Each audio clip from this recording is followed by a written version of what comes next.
Check, check. Can you guys hear me good? My little face is moving. And away we go. Hi, guys. How's it going? I just wolfed down a huge Caesar salad.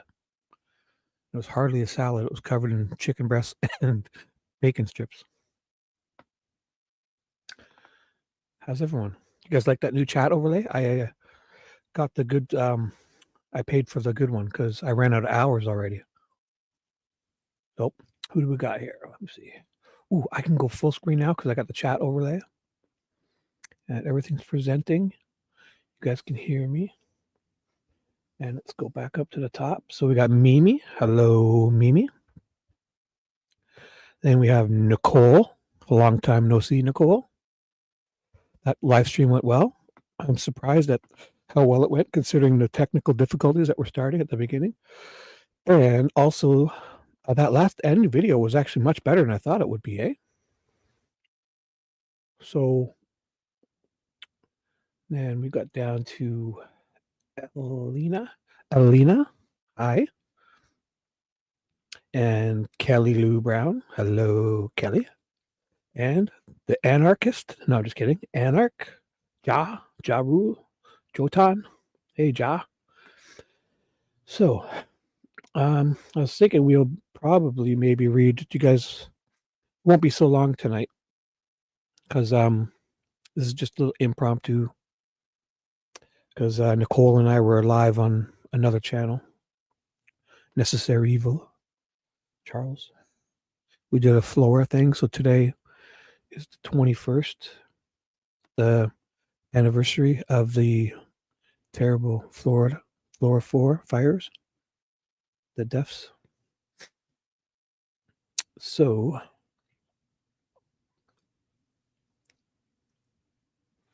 one sec, I got a piece of something stuck in the top of my lip.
Hello. Alrighty.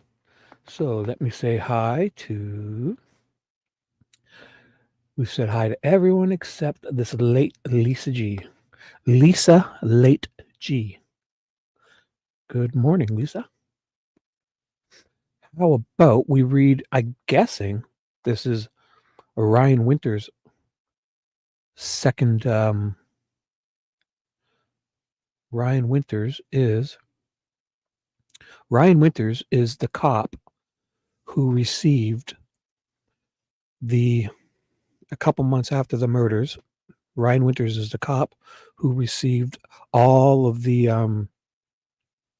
Brad Holder's social media posts, all the screenshots from Ryan Boucher down in wherever, Georgia or Florida. So Ryan Winters was a light duty cop who I don't know if he injured himself or what, or was on desk duty for whatever reason. Ryan Winters is the one that received all the stuff from Ryan Boucher, a regular citizen who was concerned a couple months after the murders that Brad Holder was posting a lot of weird shit. So he's the guy who screenshotted it all. And Ryan Boucher, the regular citizen, he didn't even he didn't know about the actual crime scene. He had those photos of the fake crime scene in the purple dress. Not of the fake crime scene, just of the mock whatever. The girls laying down, branches on them, but not the real ones. With the purple dress, the creepy one that we don't even, probably not even, just LARPing and playing in the woods. So this Ryan Winters received that photo of Brad Holder's tattoo, and he thought it looked exactly like the real crime scene photos that he says in his deposition that he saw of Abby's sticks configuration, the real crime scene configuration on Abigail Williams. He thought it looked exactly like that, so much so that he flagged Brad Holder. He checked him out. He flagged him for like re-interviewing and all that, and he took it up to the higher ups and his supervisors or whoever. So there's that. And then in the other deposition, the Purdy guy and Lourdes, the female, they were having a whatever relations, which is fine. So they weren't undercover or nothing. They were just the FBI agents working Odin. So Roland Purdy and Lourdes, whatever her name is, Lori, two ISP officers, not undercover, went to talk to Brad Holder, and Brad Holder told them that he likes to walk in the woods and listens to the branches. He listens for Odin to speak to him through the branches. And I don't know if they're still hanging on trees or branches, like the ones he finds on the ground, or he knocks them down, breaks them down and cuts through. I don't even know exactly. But Brad Holder was walking through the woods, and he was listening to the branches of the trees. However he got there, if he put his ear up, I don't even know. He was listening for Odin to speak to him. And he's the father of Abigail Williams, who his tattoo looks exactly like her stick configuration. His hand tattoo looks like her real murder scene stick configuration. Crazy, eh? And he lied about knowing Abby. He first said he didn't know her. He first said he never met her. I guess not know her, but never met her. And then it turns out he did meet her. So Richard Allen is sitting in jail for 130 years with none of that kind of evidence. He said he was on a bridge. That's it. So take that and do what you want with it. So I believe this will be another one, unless this is the one we read, and I'll probably know real soon. And I don't remember Lake Sullivan High School, so seems legit to me. You guys ready? Thumbs up. Everything good? Anybody new? How many people we got here? I wish StreamYard would show me without having to go back to only 10 people. That's okay. 10 wonderful people. Who needs the rest of them? Well, I got you guys. So we'll probably just do a quick read and see how we're all feeling after. And because I was doing like those marathon streams, and damn. So what do you guys think? With that long stream, I just did another 7-hour one the other day. Like, do you think it would be better to say I'm doing a 7-hour one and we read like 4 depositions or 3 depositions? Should I like read for the hour and a half of one deposition, then end it and start a fresh one? Now, I think if I do that, maybe some of my numbers are people falling asleep and leaving their computer open too. So if I start shutting them down, I may lose those sleepyheads. Or just, what we're going to do is I'm going to go through and timestamp all those ones. That's what I put out also. So if you're ever watching any of those last few live streams and you see a deposition start, if you ever feel like pausing on and then going underneath in the comments and just saying, Ryan Winter's deposition, page 1024, or like where it starts, and put the time of the video, like if it's at 3 hours and 42 minutes, because you can timestamp in the comments. So to put hours, you have to put 3:42 colon, or sorry, semicolon, 3 semicolon, whatever the two dots are. Shit, I can't even think straight. Gotta be colon. Yeah, semicolons with the little. So 3:42:00. So you have to signify the hour, the minutes, and the seconds to do the proper timestamp. So then put like Ryan Winters second deposition. At put the time, 3 hours, 42 minutes, and 12 seconds, and then put the page 1024. And then when I see that comment, I'll copy it and put it into the pinned comment. I'm going to keep track of them under each, do it under the correct video. And then I'll leave your name in it too. So the first one who does that, I'll put your name, and I'll put your name in the pinned comment so people can see that you helped. If you want, if you're ever doing that, because I really should go through those. I'm going to have to go through them all and just find out the timestamps, because imagine somebody just wants to watch Liggett's second deposition, then they will, instead of looking through 30 hours of me babbling on. Each comment will have it pinned underneath. Each video will have a pinned comment of timestamps in said video or live stream. If that makes sense to you. So if you ever see one and you want to go under, I have a pinned one, so just put a fresh comment under the videos and you'll get credit for it. If it's correct, I'll check it out. So as long as you're close in seconds and the page number, you'll win a prize. A big hug from Nicole, if you can get down to Georgia. Anyways, 1 second, guys. I'm almost ready here.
One more second. Just got all stuffy in here because I turned all my fans off and I got the heat cranked. But 1 second, okay.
And we're back. Feel a little bit better. All right. So, anyone new come in? Nope. Oh, do you guys like the new chat layout on the side there?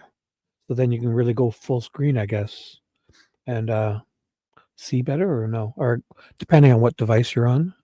Because I use my Windows computer and I have a browser, Google Chrome browser on a huge 52-inch flat screen, 3 of them, but I use this one for StreamYard, and they're all 3 connected to the one computer, so I can kind of go. I'm sharing with you my screen number 2. I'm watching you guys on my screen number 1, and I'm watching chat also on my YouTube on a separate one. So, are you on mobile? Can you does it work out okay for you? Or do you have the regular chat open, or do you use the one on the screen? I guess, well, you can't really type in that, can you?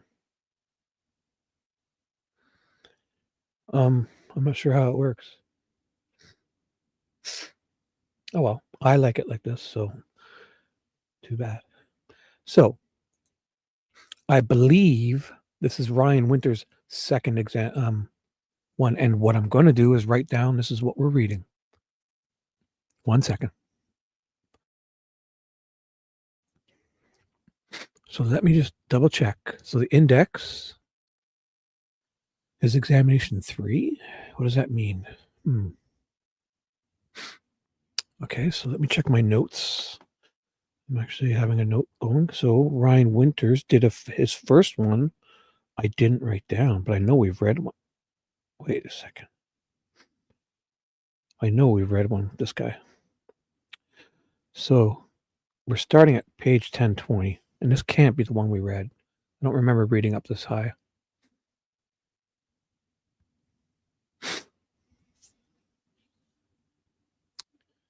Oh, it may be, because I remember, well, maybe they just asked him his middle name again, because I remember it being Joseph. Let's see if this is the one about receiving the Brad Holder stuff, and maybe we won't. I have a feeling this is a separate one.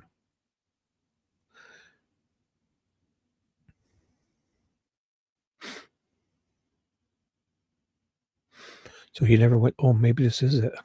Or he's telling him again. Shit. You know what? I should go back. I'm sorry, guys. Are you okay? If I go back to confirm that this is not the one, because, ooh. So we read him. He was one of the first or second ones. So Ryan Winters, Liggett was 5:15. So I believe Ryan Winters was after Kathy's interview at 1:54. And somewhere around, so probably around 2:50. I'll go look. Because I believe this is Ryan Winters' second one, if I'm correct. So I'll remember this, because I'm going to remember this to leave off. Sorry, guys. I had this planned out, but now looking at it, I'm like, I didn't plan out that I should probably confirm. So I'm going to go back to page and see if I can find his. The first one I believe we read. Oh my gosh, tell me I got it right on. So here's a fresh one.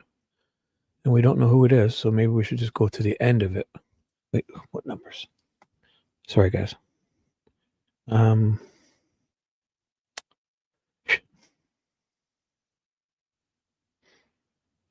Oh, Betsy Blair was around 2:15. So, all right, I'll have to look for it. This is the one I didn't write down. This is the last one I didn't write down. So let's guess and say it's around 3. Oops. 3:44 sounds good.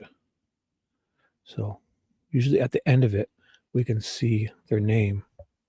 So if this is getting near the end, what's he talking about? Betsy Blair?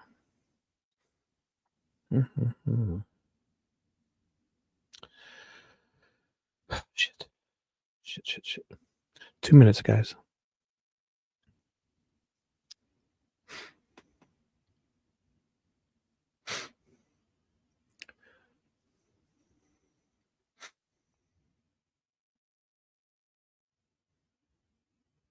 Ooh. So it's not this far because I went too far.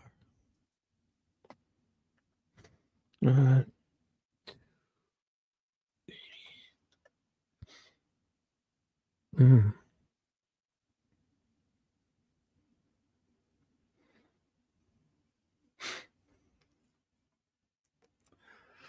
So Nicole, if anybody's bored and you have these open, I'm trying to find the beginning of the first Ryan Winters, or the beginning and end of the first Ryan Winters deposition, which I believe is around the 200, 300, 400 mark.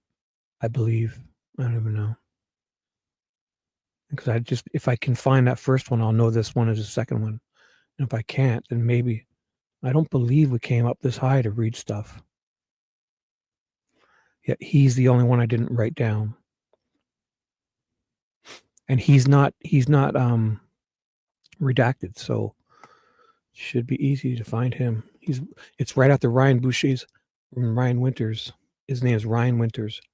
He's the cop who was on desk duty, who received all the stuff from Ryan Boucher. Fuck. Damn it.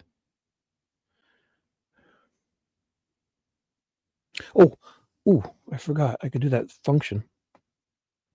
Was it Control F? Oh my God. I'm glad I remembered that. So I type in what? Ryan? What's his name? Yeah. Ryan Winters. Oh, my computer doesn't like this. Why? Why can't I do that? Every time I try to search, it's like it freezes. That's weird. Fuck. See, let's try that again. Control F. Ryan. My computer freezes up. It does not like when I search. It just like it freezes up. Not my computer, but the Google Chrome browser. Fuck. So what we can do is maybe cheat through the page 7 deposition thing. Or I might just end this stream because I have no idea. Deposition 234. Let's just go look at them. Page 234 of volume 1. So who's 234? Jerry Holeman? Nope.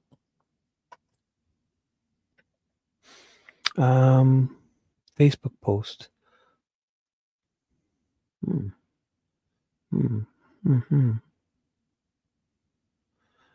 See, it doesn't even list all the depositions because half of them are really high. 212. You know, I'll just go in order. 186. No, this is the Kathy Allen getting interviewed. Page 7. 186.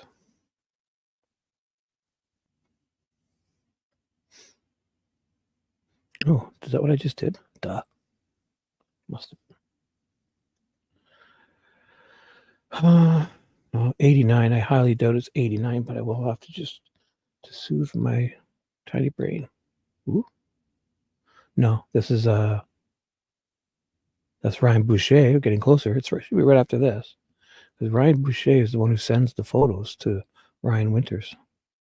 Yeah, so I should just go back. It should be close to there. Page 7 has the depositions on it, so I did that. So maybe did I do 212 yet? 2, 1, 2. No, that's probably the end of Kathy Allen. Ooh. Matt Sullivan, I believe. Matt Hoppin, sorry. I got it mixed up with that YouTuber, Matt. And the Betsy Blair car stuff. What we got here? Oh, Max Baker. Forgot about him. Jeez, I got to write those two down too. Man. Getting warmer. So it has to be. Can it be that low? 222? Index. Oh, I hit 2, not 222. 2, 2.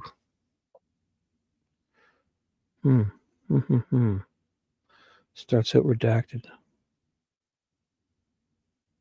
Shit. Oh, this is not. I guess anybody read chat. Shibby, look at chat. Oh, okay.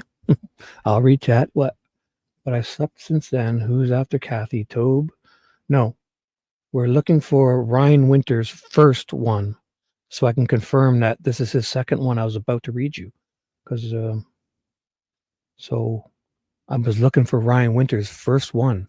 He's the one who received the photos, so he's got to be around here.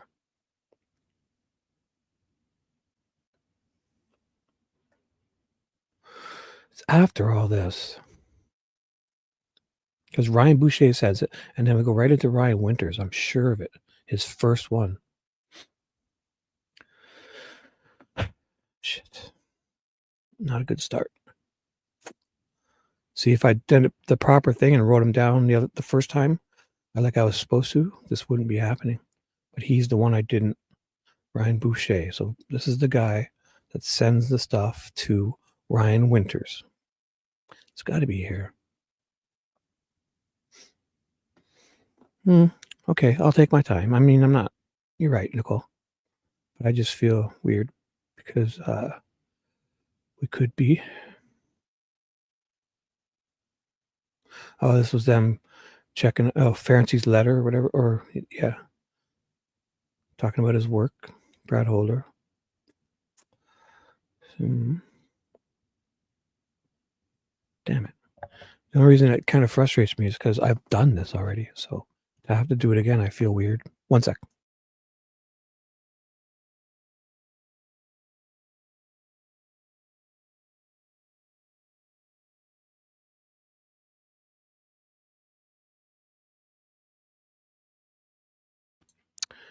Shit. I gotta see. Then I do stupid shit like that.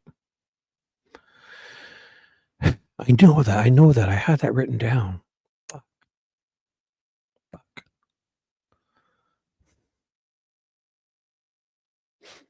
This is how it all goes sideways. So the tip narrative.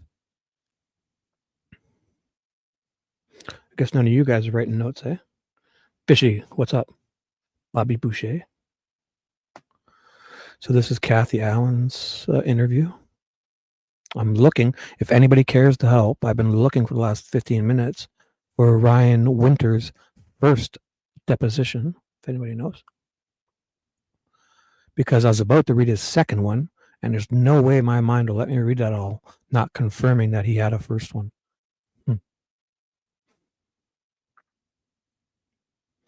0% possibility. So we're here until I find it, guys.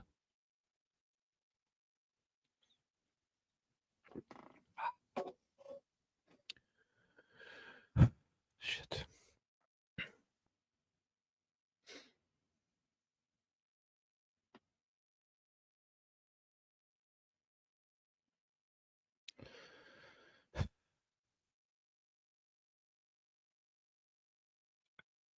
Sorry, guys. It's getting warmer. That was Ferenczi's email to Risa Liebert. You know what?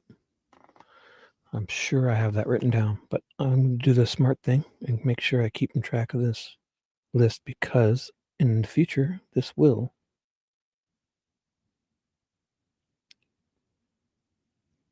Ooh, see, I didn't write Liebert down, so I will do that.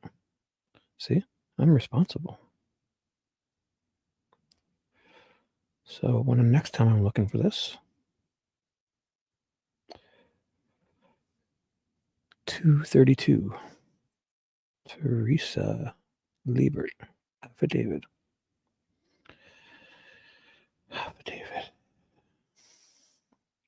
232. Boom, boom, boom. So now Ryan Winters, come on, buddy, where are you? Oh, Jerry Holeman. Oh, fuck him. He's in here a lot. You know what? I could have just read the other one, and even if it's the same thing, This is the kind of stuff that's going to make me just shut this down because I'm pissed. The pressure's on. It's like 10 people here. 17 people that don't want to help me. Kathy Shank. Can you spell Kathy Shank? This is be Liggett. So I don't know what I'm doing here. I don't know what's going on. Where could it be?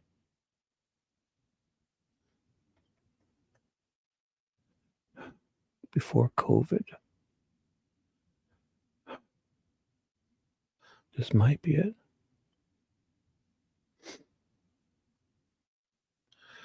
I'm about to give up, guys. So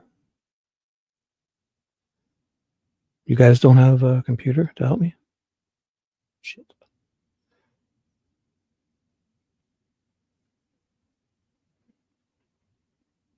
So what I'm looking for is Ryan Winter's first deposition, because I was about to read what I believed was his second one, and there's no way I'll be able to get through it because I'll not stop thinking, have I read this before? And although it probably doesn't matter to anyone, my petty, tiny brain will not let me forget that. It'll just drive me nuts. So this should be easy. I just want to see, because I'm almost positive that Ryan Winters had a deposition way low here.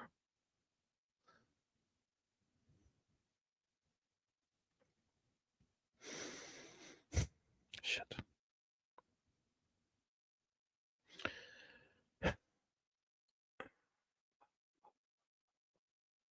This is Ryan Winters' second deposition. And Fishy, I tried the search function, but my computer freezes up. Watch.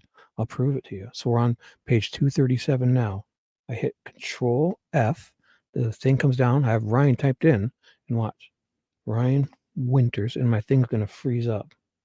Just keeping it. Oh my God, it's working. Oh my God, it worked this time. Damn it. There. Okay. Maybe because it had to load itself. Cool. Because I did that 3 times before you came. And it just kept freezing up and giving me a weird little square-faced SpongeBob SquarePants, and Google Chrome. I'd have to reload Google Chrome, the browser, or the Google Docs, whatever I'm reading here. Hopefully this is it. God. Watch it be just somebody talking about Ryan Winters. Not. God. This is wild.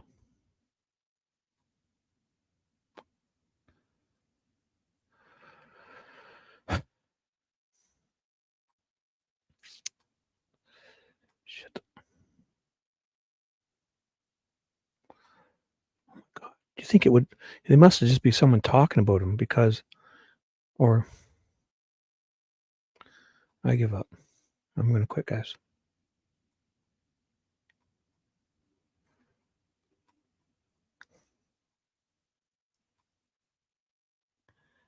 It's probably Jerry Holeman's. So long.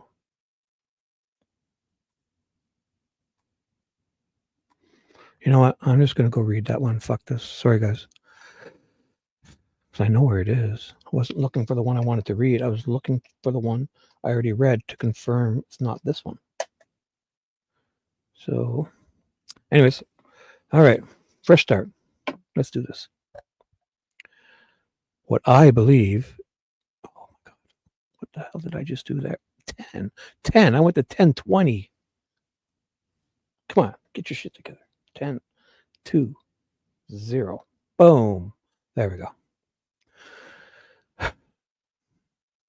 So Ryan Winters, hopefully a second one. If it's not, if it's the first one, well, who cares? Ryan Winters.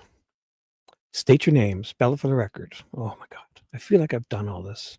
This is going to drive me nuts, guys. I can't do it. I'm going to quit. I can't do it. I just can't do it. Read Anarch comment. Okay. Well, there you go, mate. Which one?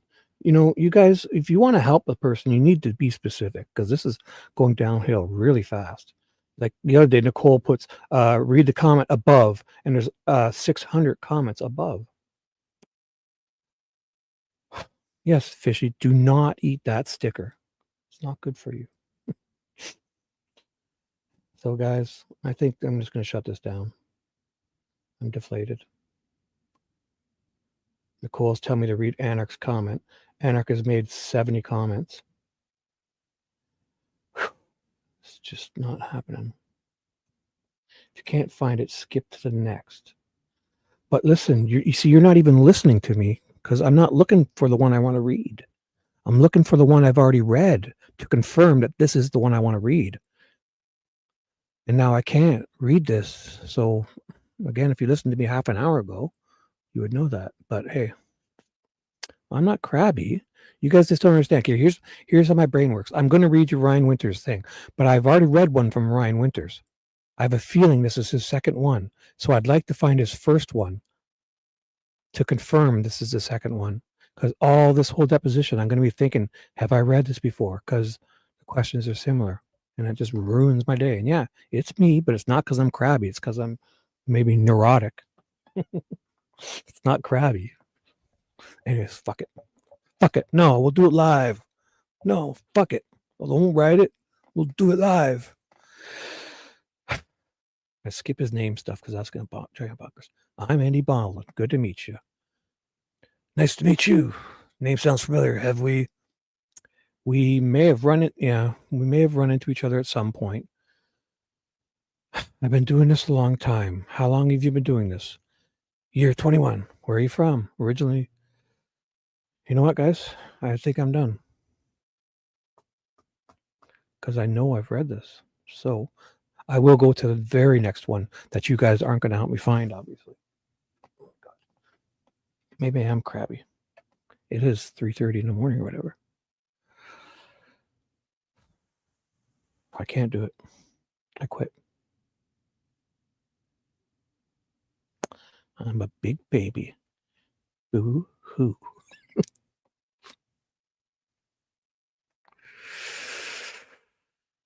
So tell me it's Anthony Portwood, Trooper Portwood. Oh my God. You know what? Next time I do something like this, I'm going to go through it in proper order and keep track of stuff I've done. I promise. Because this is horrible. So if you guys don't pick, 415, what's that? What's 415? Nature love coming through? Am I going to have to give you all the powers? 415 is who? What's 415? So I'm on 415. Who's 415 is what? Whose deposition is this? So we need the beginning of the depositions, guys. Oh my God. I'm going to just, I can't do it. I'm dying. Holy fuck. I'm going to go crazy. So whose deposition is this? Liggett's, Holeman's, Leesenby's, Winters, Purdy.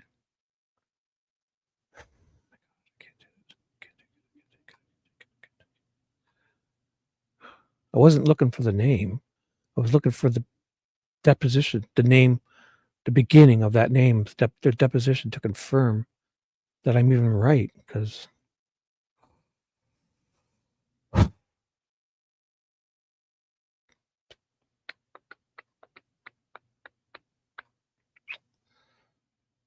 telling you what time it is. Oh, 4:15. You shithead.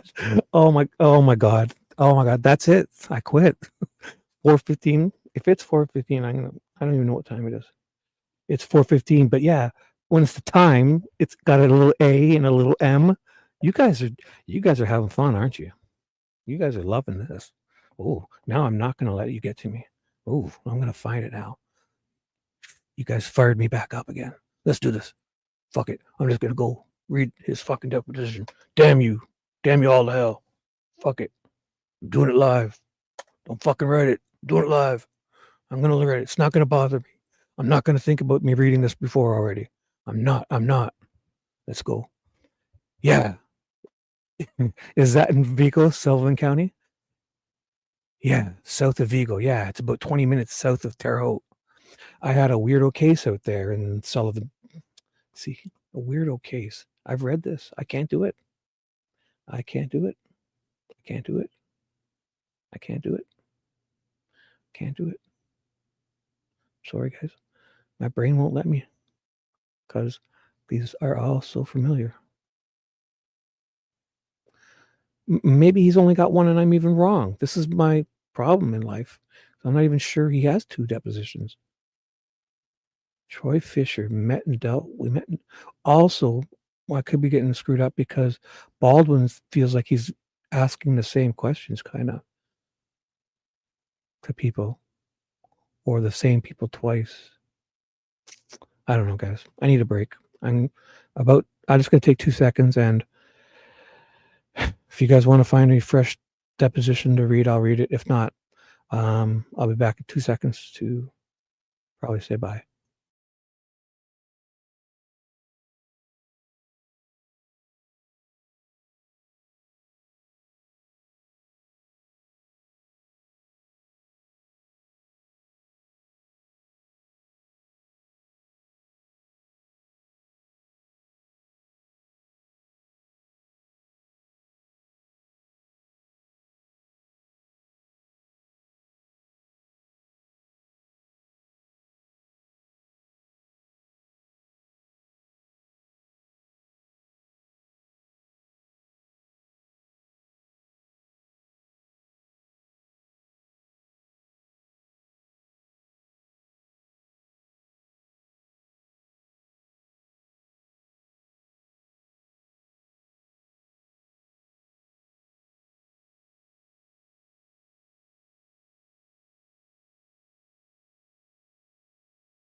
You know what it is? I think we just read them all.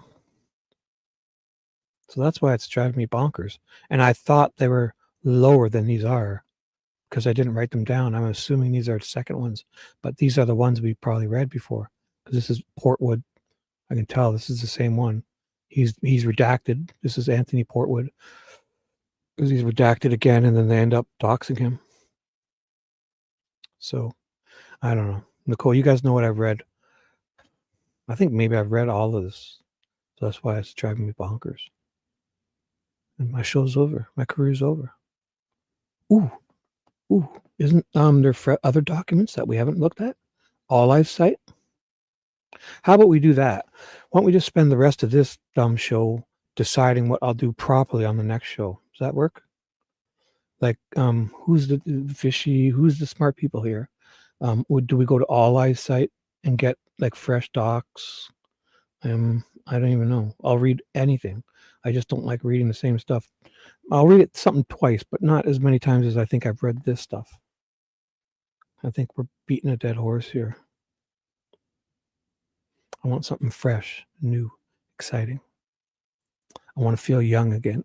I want to feel alive. I want mom to be proud. Oh my God. This is nuts.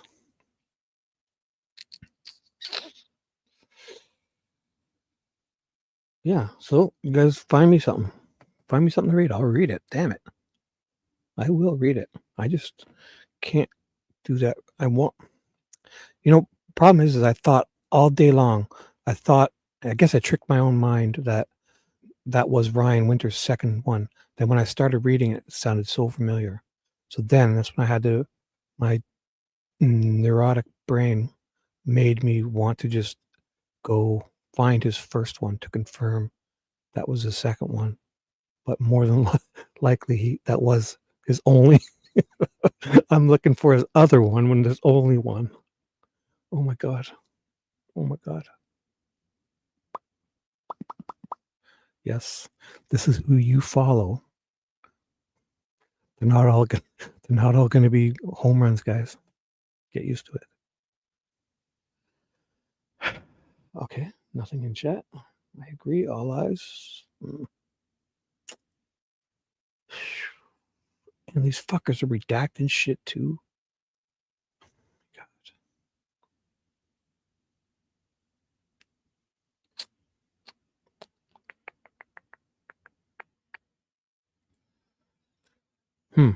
Oh, okay. So what's I'm sharing my screen. How about I just open up what is All Eyes website? Does anybody know? Can we get that from you guys? Because I'll go there and we'll just pick something that we maybe haven't read.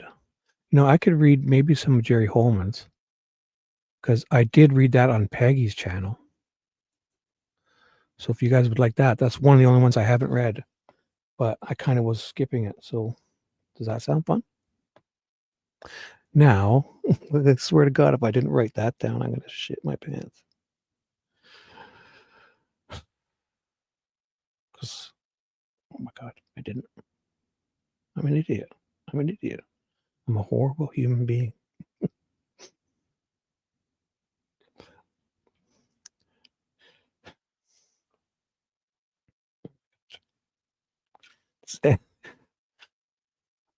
Sending us on an wild goose chase. No, I think we're done.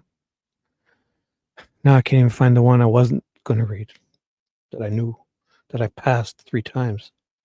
Are you guys watching anything I'm doing, or is it just me? Because I know I'm an idiot. So if you guys can't help me, I think you're admitting you're idiots too. So I'm fine with that. Because I'll admit it. I'm fucked. I'm neurotic. Not always, just in situations like this. I swear. So if anybody's seen Jerry Holman's, his depositions are like 200 pages.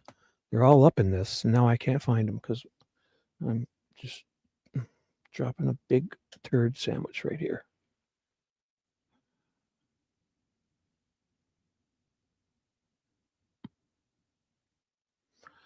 At least I'm going to mute and sip on my coffee, which is the only thing that hasn't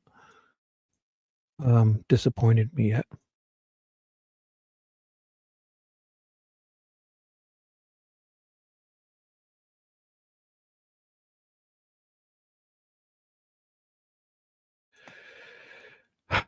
Okay, so 2.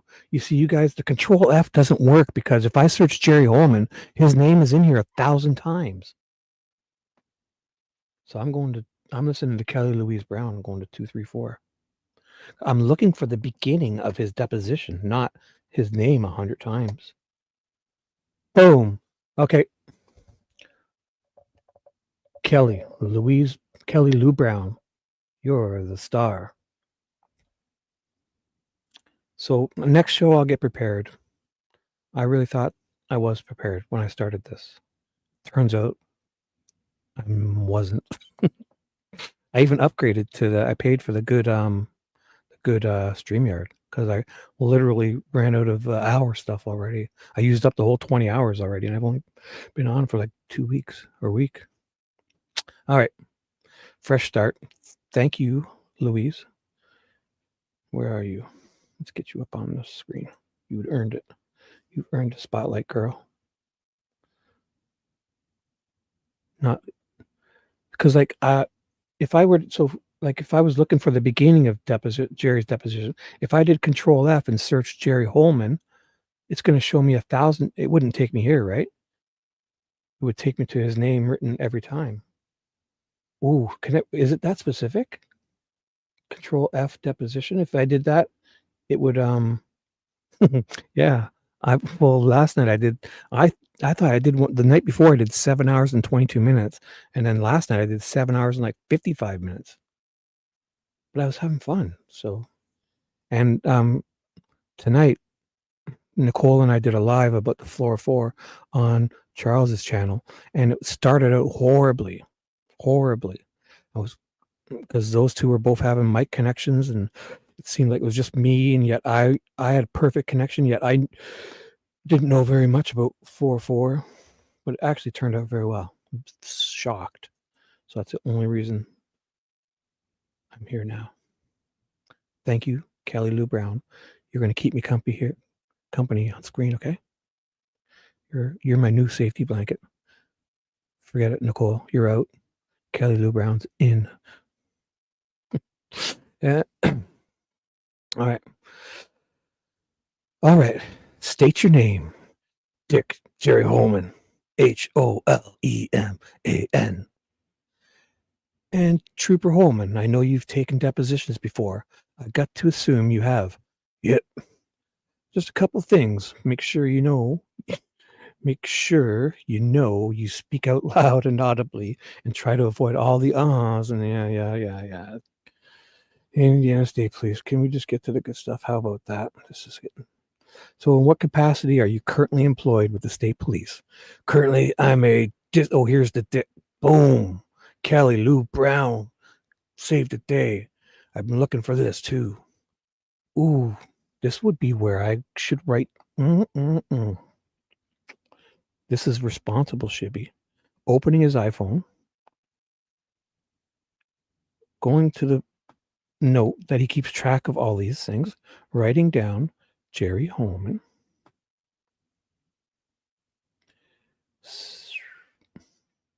And so it was page 234 this started. And the Dick, I'm even going to record Dick, DIC. DIC is on. So when I go to show off again in the future, it's on page 238. Look at that. See how easy that was? Boom. Responsible Shibby's back. So DIC commander. So he's the district investigative commander of the Lafayette. So we'll call him Dick. Currently, I am the Dick at the Lafayette district. That's my title. My rank is first sergeant. Does that mean you basically are kind of a supervisor over all investigations, both road and kind of administrative? Yes, sir.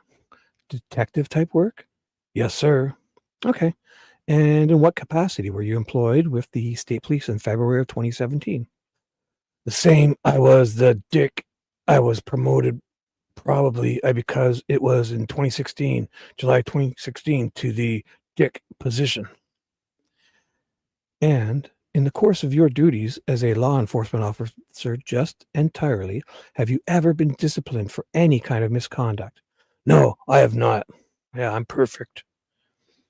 And in terms of the deposition today, what did you do in preparation for the deposition? Well, the first one I was prepared, but it got canceled, obviously. I spent a lot of time reviewing notes. However, this week's been very hectic for me and very busy, so I haven't had a whole lot of time to prepare those notes. But I did meet with Nick last Friday, the prosecutor, and we discussed the email that you sent, the topics, and we kind of discussed some of those so I could prepare for those. Okay, so basically you did some prep before this got continued? Right. And you didn't necessarily sit down and go back through all that stuff? I didn't have time, no. Okay. Did you speak with anybody other than Nick in preparation? I spoke with Tony Leggett, Dave Vito. And what did you talk to Sheriff Liggett about? And Mr. McClellan jumps in. I'm going to object at this point. I think that part of work product, and I advise him not to answer because I think they probably talked about what we talked about. And Rosie says, but you don't know? And McClellan says, you're right, but I think it's going to elicit work product. And Rosie says, certify the question, whatever that's for. Back to Rosie asking questions to Dick Holeman. Let me ask you this. When did you talk to Sheriff Liggett? It would have been, I talked to him several times. So last week, probably Friday, earlier this week, it would have been before and after his deposition. And then I talked to Dave Vito last night a little bit. And basically it was about your email and the topics that you were going to discuss. Okay. Did you talk to Sheriff Liggett about anything that you did talk to Mr. McClellan about? No. You haven't talked to Mr. McClellan since Sheriff Liggett took his deposition, right? I talked to Nick last night on the phone. Okay. All right. Anyone else? I guess I'll just kind of ask the cleanup question? I don't think so. That you spoke with in preparation for the deposition today? No. Sheriff Leesenby, former Sheriff Leesenby. I haven't talked to Tobe in months. Okay, all right. So I'm going to kind of try and to work through this as efficiently as I can. It may be similar to what we've already done, but that's the way it's got to be. So let's talk about just generally February 13th, 2017, okay? We all know that we are talking about the circumstances at the trail here in Carroll County. Yeah, yes. All right. Tell me, this is kind of a simple question, but do you believe that there are any eyewitnesses to the actual event that those girls took those girls' lives? No, not the actual event. No. Okay. And in terms of, do you believe that the perpetrator or the perpetrators that were responsible for the act were seen by any individuals on that day? Yes. Tell me, which individuals you think saw the perpetrator or perpetrators? So there's several witnesses at different times, and I'm terrible with times and dates. So I'm just asking for names, dude. Chill. Don't act like that Shibby guy.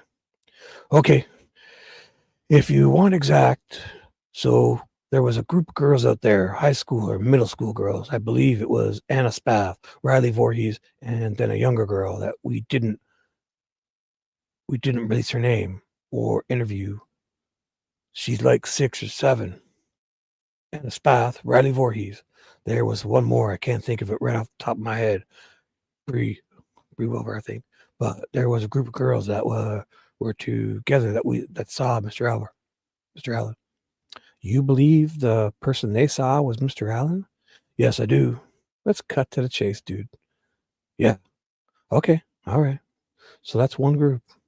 And then Betsy Blair, who was walking on the trail that day, saw who I believe is Richard Allen on the bridge. And then after, on I believe it was County Road 300 North, Sarah Carbaugh saw a person that she believes, and I also believe was Richard Allen. We both believe it. We believe it. So it's true. Okay. And I think that's all that I can remember at this time without reviewing reports. Did any of these witnesses ever specifically identify Richard Allen as the person that they saw? No, I don't believe any of them knew Richard Allen. Were any of those witnesses offered up any kind of a lineup shown any type of images and asked to identify Richard Allen? No, we discussed the lineup, but because of the time period and we discovered Richard Allen was the guy on the bridge, we didn't feel like that would be appropriate to do a lineup 6 years later. Why not?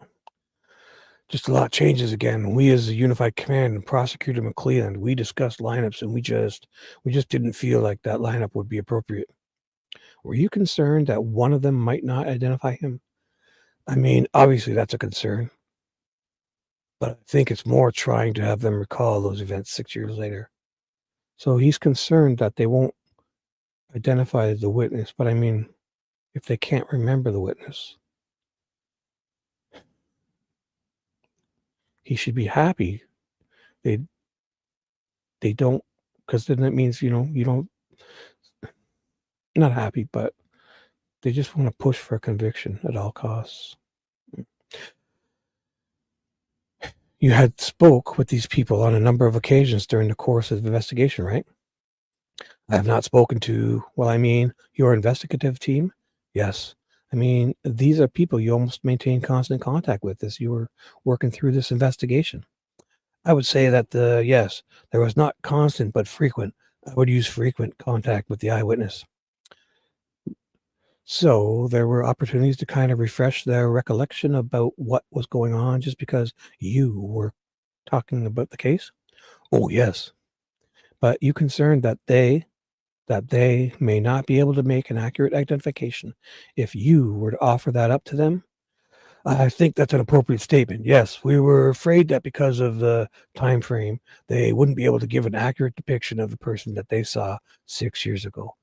So I'm going to take a quick drink break and be right back.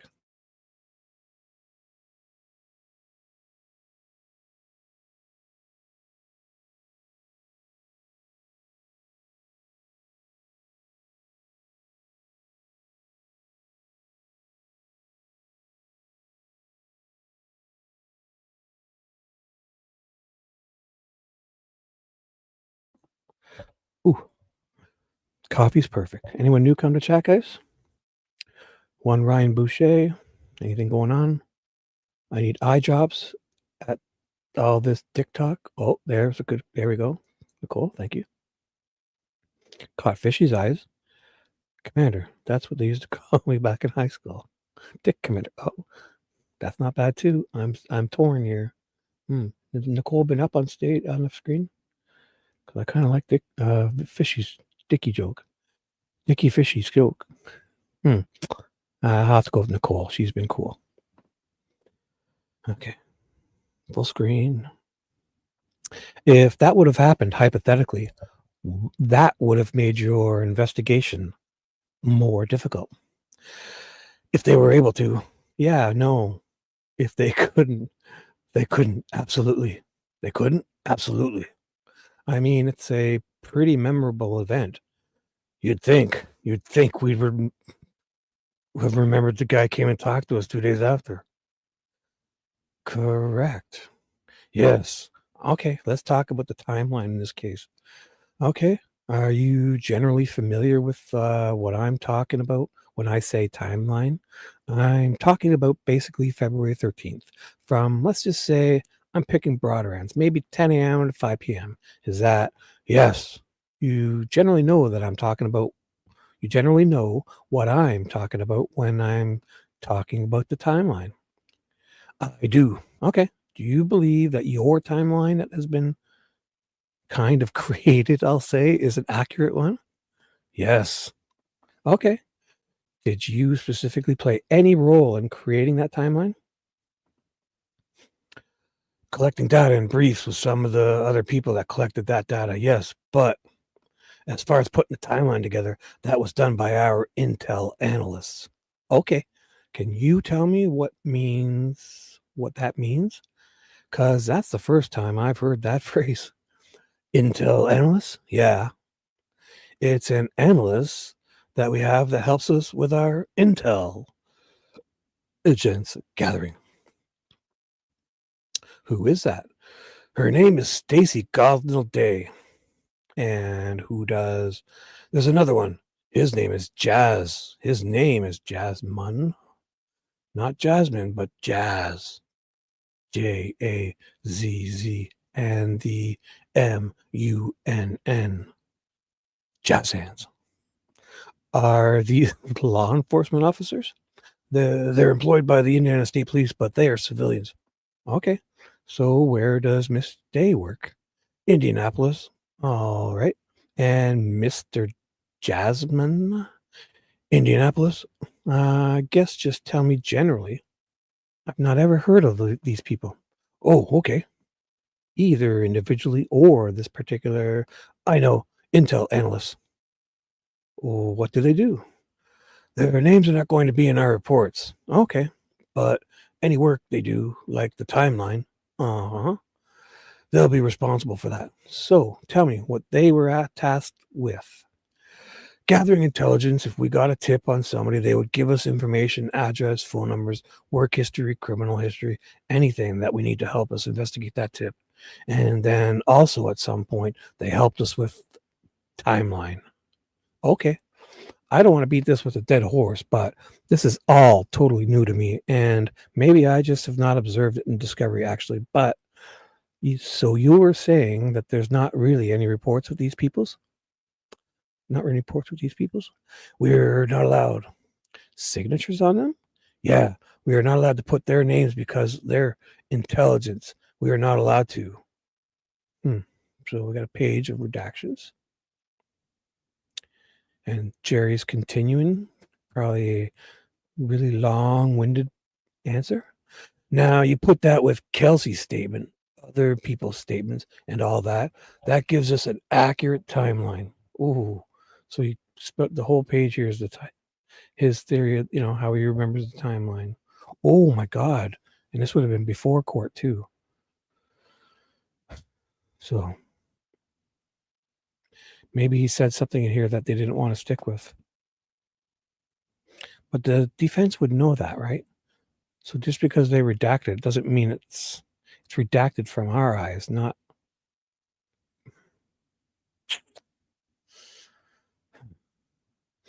Now you put that with Kelsey's statements, other people's statements, and all that.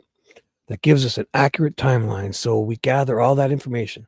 We allow our intelligence analysts to put together a timeline for us. We just don't want the public to know what it is. So it sounds like they're dealing with a lot of what I would call more technical forensic. Absolutely. Electronic data and things of that nature. Yes. They're not investigators. They don't investigate. Okay. They don't go out. They don't interview. They use the information that we collect to establish a nice timeline for us. So we know exactly what happened when. And you can ask me times and dates and all that, and I'll have to refer to those reports. But that's okay. What we have. And it's pretty accurate, like I said, when we talk about it. Okay. Phone data and all that. Mm-hmm. Here comes some redactions. We'll get to that. Okay. 1 page of redactions. And that was short. So, Jerry Holeman ends. Responsible Shibby is writing this down in his note because this one day will help me not act like a dipshit as I did today. Page 250. This one ends, so I'm sure he's got more. So, number 1 depot ends. 1 depot ends. I think it does. Maybe I should have looked ahead. Ooh, no, it didn't. Did I do this yesterday? Oh, these fuckers. I fell for it again. They just do that because it's the start of a new volume. So in the middle of his. So if a deposition comes upon a 250, 500, 750, or 1000 page, it doesn't end, silly. It just carries on. Like I'm going to do right now. Pretend that didn't happen. I've done this before. So there's a redaction page, new volume 2 starts. Medical experts, right? And you know what? I need a drink. Sorry, 1 sec.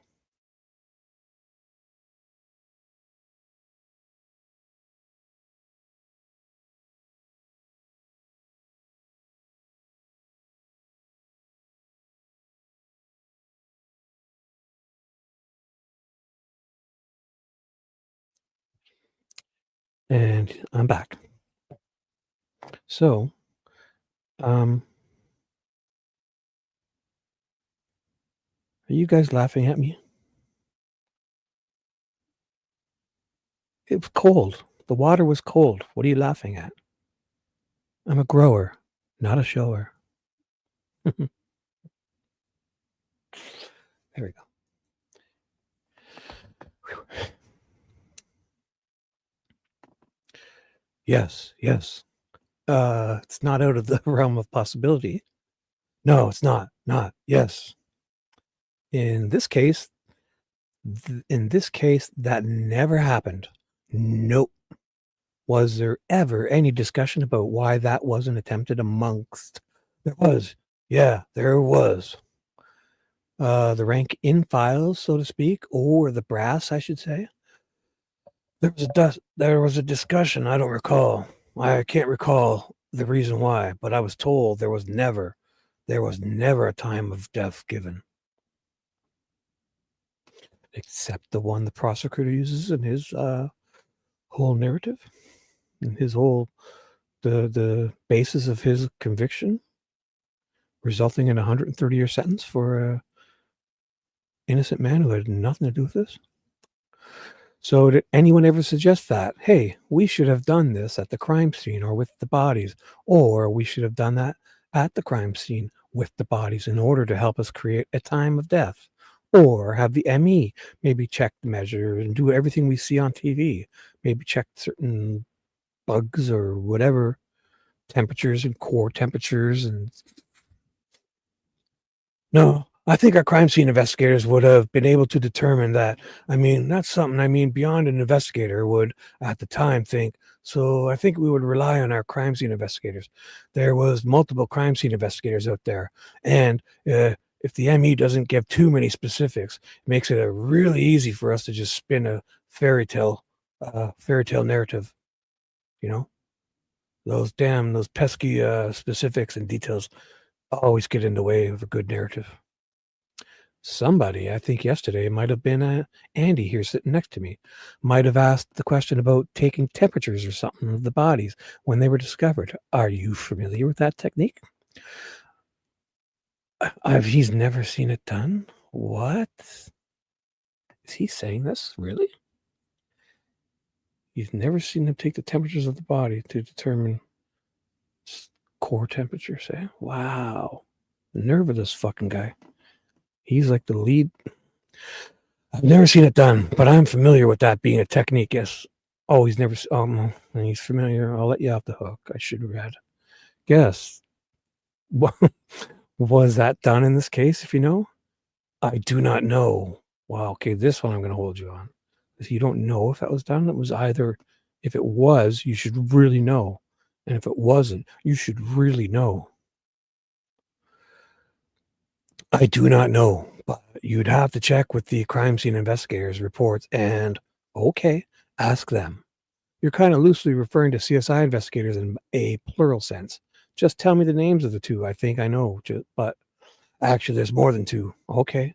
Who were the primary officers that processed that scene?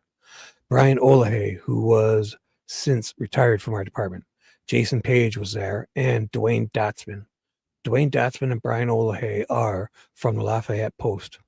Who's the last guy? Dwayne Datsman. Datsman? Datsman. D-A-T-Z, I believe, M-A-N. He's also retired. For the court reporter here, how do you spell Olahay's last name? O-L-E-H-Y, I believe. Okay. And then Scott Gilbert, he's a supervisor, and he's from the Lowell Post. But he was there. And then Jim Cody. Jim Cody is from down south somewhere, but he was there at the scene on the 14th. And there was multiple others involved too later on that on where they come back. But I would have to refer to reports on those to help with searches and things like that. All right, moving on here. Ooh, ooh, ooh. Okay, pretend I read that one in the gruff voice. Or maybe I did and I don't even know. All right. What happened there? That was me. I fucked that up. All right, moving on here. How many individuals do you think were involved in this crime? I believe one individual, which is Richard Allen, is involved in this crime. You don't think there's anybody else that had any knowledge of this beforehand or any involvement in the actual act? I don't believe there's any more that had involvement in the actual act, but I do believe there's possibly could be somebody that was communicating with the girls and was getting the meetup. So, are you suggesting that somebody else may have been, I don't want to use the word baiting them, but involved in the preparation of this particular act? Catfishing. Yeah. Yes. Actually, I hope they're probably going to talk about this, but it's weird that he can say that Keegan Klein wasn't involved, but if he believed Keegan Klein was catfishing, like they charge other kids. I see it all the time on YouTube and murders. The kid was just there or went along with it, but he didn't, so if he was involved in it, he could also, like even the guy who's parked the car 2 blocks away, if he's there waiting for the guys to go rob the bank and come back, he's just as guilty for this robbing the bank. So if Keegan Klein did this, which led to, if he baited the girls there and led to them being murdered, even if it wasn't in conjunction with Richard Allen, just a coincidence, but obviously I don't know. Wouldn't that make him just as culpable? Because there was talk of that in the beginning. Just, he'd be guilty by being a part of it, the crime. You don't have to be the one who did it. Is there a name for that? I should know that. Hmm.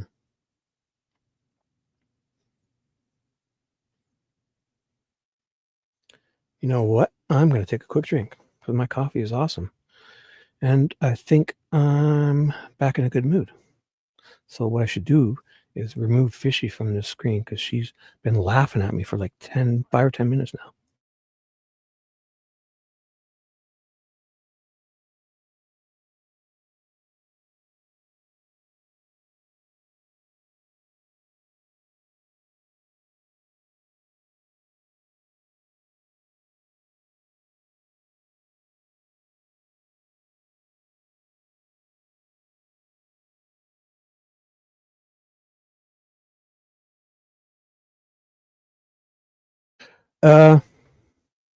So first, we're going to put, first I'll read Ja's comment.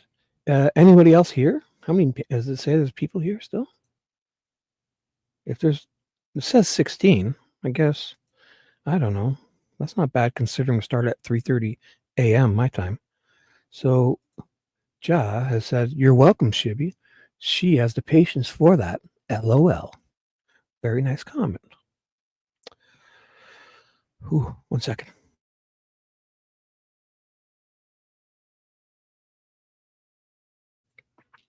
Okay, you guys. Just you guys sticking here with me. We're gonna save this awful stream. The start is gonna turn into the best stream you've ever heard. You just wait. You'll be so happy you stayed, even if you're sleeping now and hearing my voice in a dream. This will be the best live stream of your life. So, are you suggesting that somebody else may have been, I don't want to use the word baiting them, but involved in the preparation of this particular act? Catfishing? Yeah, yes. With the knowledge that there was going to be an end result that involved Rick Allen? I don't know about the knowledge of the end result, but I do believe that somebody was communicating with the girls to have them meet with somebody. Okay, out there. Let me ask maybe a better question. Do you think that there was a coordinated effort to get these girls to the location by more than one person? Do I know? He says, yes. Do I? I know this, but it just really sounds, it's going to be Keegan decline. So he believes Keegan worked in coordination with Richard Allen. Do we know this? Do I know this? And I'm just overloaded. Who's the other person? Keegan Decline. Mr. Declines the, Keegan Decline, because he declined the polygraph test. And is your belief, what is your belief based on, just in general? I'm not trying to get into, 5 years of investigation, but you just tell me, why do you believe that? What year is he saying this? Isn't this proof that third-party defense should have been?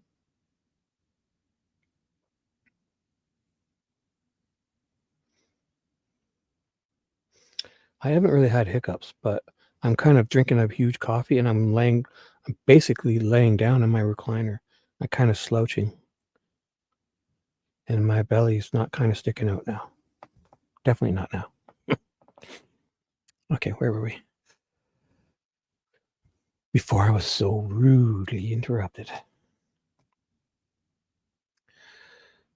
Why do I believe that? Let me ask a better question. Withdraw that question. Have you unearthed any evidence that connects Keegan Decline with Richard Allen? Not at this point, no, but he believes it. Have you attempted to unearth evidence that connects those two? Yes, we know they were living in the same area. Keegan's father was close in age and lived in the same area, but nothing at this point. Seems like we're reaching for straws there. Fuck. Just living near fucking sketchy people is going to get you in Slimer. Is there any active investigation focused on anyone other than Richard Allen? No, not even Keegan Klein. I don't think it's active anymore due to the lack of cooperation on his part. Oh, so he stopped cooperating, so you don't have to investigate anymore. Cool. That's awesome. So if the criminal stops cooperating with you, you just say, fuck it. Is your investigation still ongoing despite the fact that Richard Allen is in custody? Yes. Tell me, what's still ongoing? We're still following up with information on Richard Allen that we get, for example, his confessions that he made at the DOC. We're interviewing multiple officers that logged in notes and also looking at his phone conversations that he made, Richard Allen. And we're also still trying to see if he was in contact with anyone other than Keegan Klein. So you doing some catfishing of your own? Anyone at all? Yes. Okay. We're going to get to that maybe a little later. I do want to ask you one question. I don't want to forget. Sure. Do you have a list of all these, you call them officers that he communicated with, I guess, at Westville? Corrections officers? Yeah. These people that you're talking to? Yeah. Like, is there a comprehensive list of those people? Yes. You should have it in Discovery. The information was gathered by a subpoena. Should be in Discovery. Okay. We have, obviously, forgive me, we have a lot of stuff, and sometimes, I know. You can forget to look through things, or you looked at it, but you kind of forgotten. But there's a list that exists that was created rather recently, I assume. I would have to have been, yes. Okay. Let's talk about the search that occurred out at the scene on the 13th and 14th, okay? Okay. You tell me in your own words, how did that search kind of begin? How did that become to be? Sure. I'll start out by saying that I was not involved in the search. Actually, heard that there was 2 missing girls on the radio on my drive into the post. I immediately called the sheriff and asked the former sheriff if they needed any assistance with the search, and he said no. They had plenty of people, and I said, if you need anything, call me. And that would have been 8 o'clock in the morning or so. And then I was, on the 14th? On the 14th. I did not know about it on the 13th. What? Okay. I had no involvement on the 13th whatsoever. So on the morning on the 14th, I heard about it, reached out to the sheriff, and then later that morning, probably, I know it was close to lunch, I received a phone call from my captain, would have been captain. He's retired now. I'll think of his name in a minute. Sorry. So do we know this is too? I feel I should know all this stuff and probably do. Just having a brain fart. So Holeman wasn't aware of this till he woke up Sunday morning. That there was a search going on for 2 missing girls who later turned up dead. I won't tell him when I talk to him. I won't tell him when I talk to him. Do you know who it is? No. I just won't tell him you forgot. What? What does that even mean? Did I miss something? He's retired now. I'll think of his name in a minute. I won't tell him when I talk to him. Oh, he won't. Okay. He won't tell him that Jerry forgot his name. Duh. He just won't tell him you forgot. Okay. Now I'm trying to think of. Anyway, I got a call. He was downtown, and at some point, the sheriff's department requested a helicopter from the state. And I received that phone call and asked if I knew about it. And I said, yes, I did. And then they said, hey, if our helicopter's going over there, you need to get boots on the ground. So I got there probably, I'm guessing 11:30, and then shortly after that, the girls were found. So I have no involvement in the search. So the helicopter wasn't on the 13th, eh? It was on the 14th only. Because if he's ordering the helicopter and he doesn't know about this till the Sunday when he wakes up, the 13th couldn't have had a helicopter because Jerry's the one ordering the helicopter. The one on the 13th, if it was one on the 13th, it would have been the news running around. Were those helicopters only on the 14th, or was it on the 13th? Does anybody know that? I think I should know this. Boy, oh boy, oh boy. So in terms of state police deployment, basically there was a helicopter used. Were there any other tools, vehicles, equipment that was used that was state police property? I believe there were. I believe there were troopers that were assisting that morning. What tools they used, I don't know. You're talking about drones and stuff, but you weren't involved in any of that?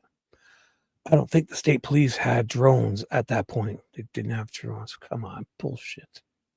I have fucking 10 drones.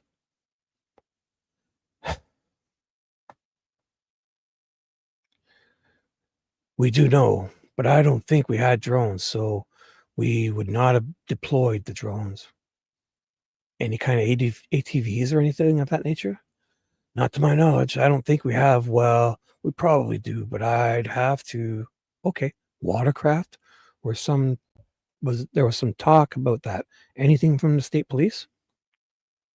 Not originally. I think Tippecanoe County had their water rescue team there, but I don't believe ours was involved in that.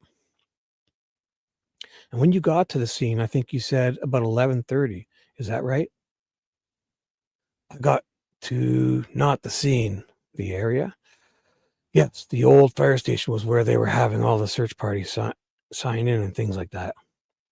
Were you actually out around the trail at any point while the search was actually ongoing? No, I never left the fire station until the girls were located. Then I went to the scene.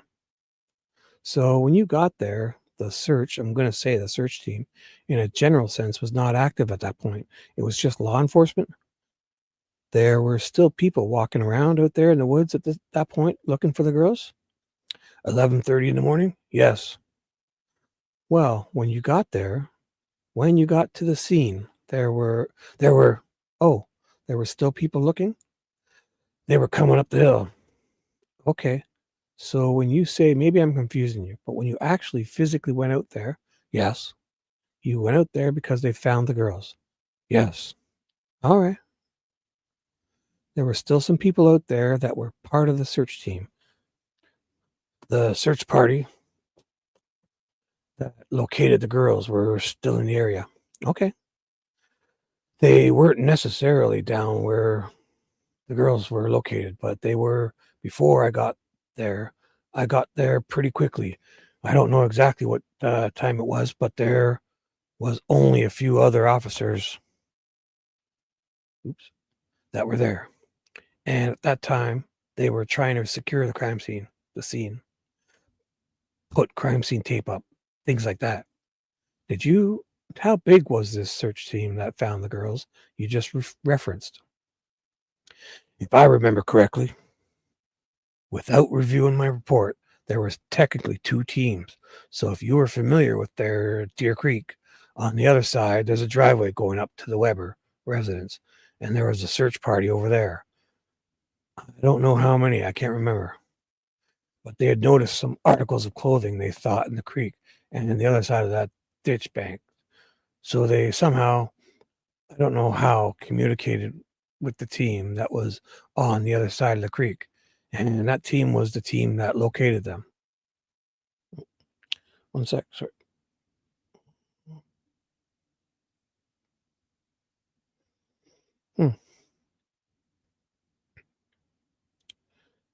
Oops.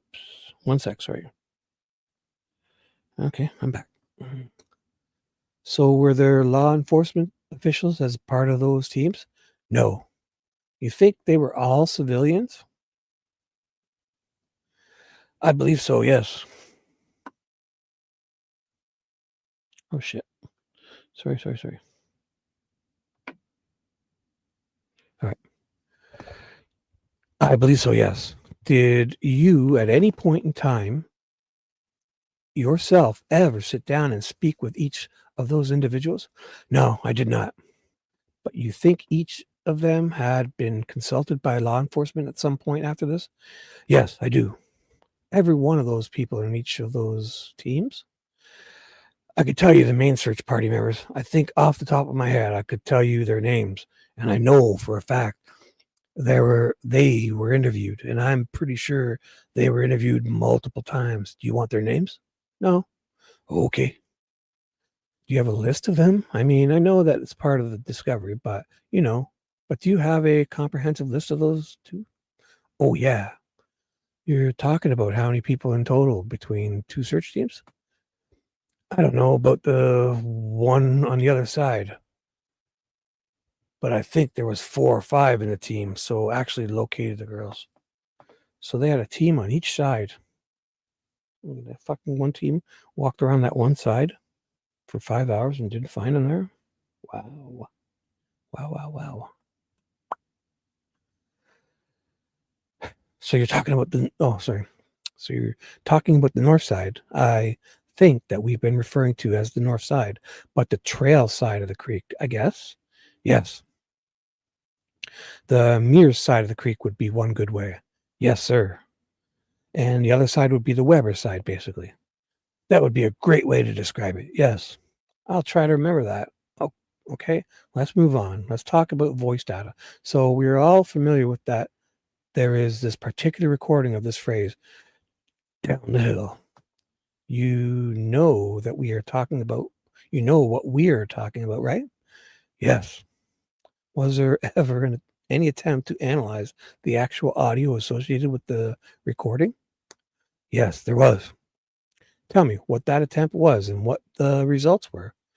Well, we tried to contact anybody that would be able to analyze that voice, and I don't remember. There were several different agencies that did that, but they all said there wasn't enough to analyze.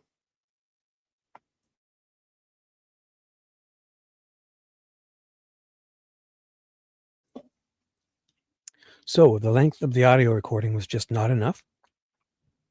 There wasn't enough content. Correct. Is that the same response you got from pretty much everybody you talked to?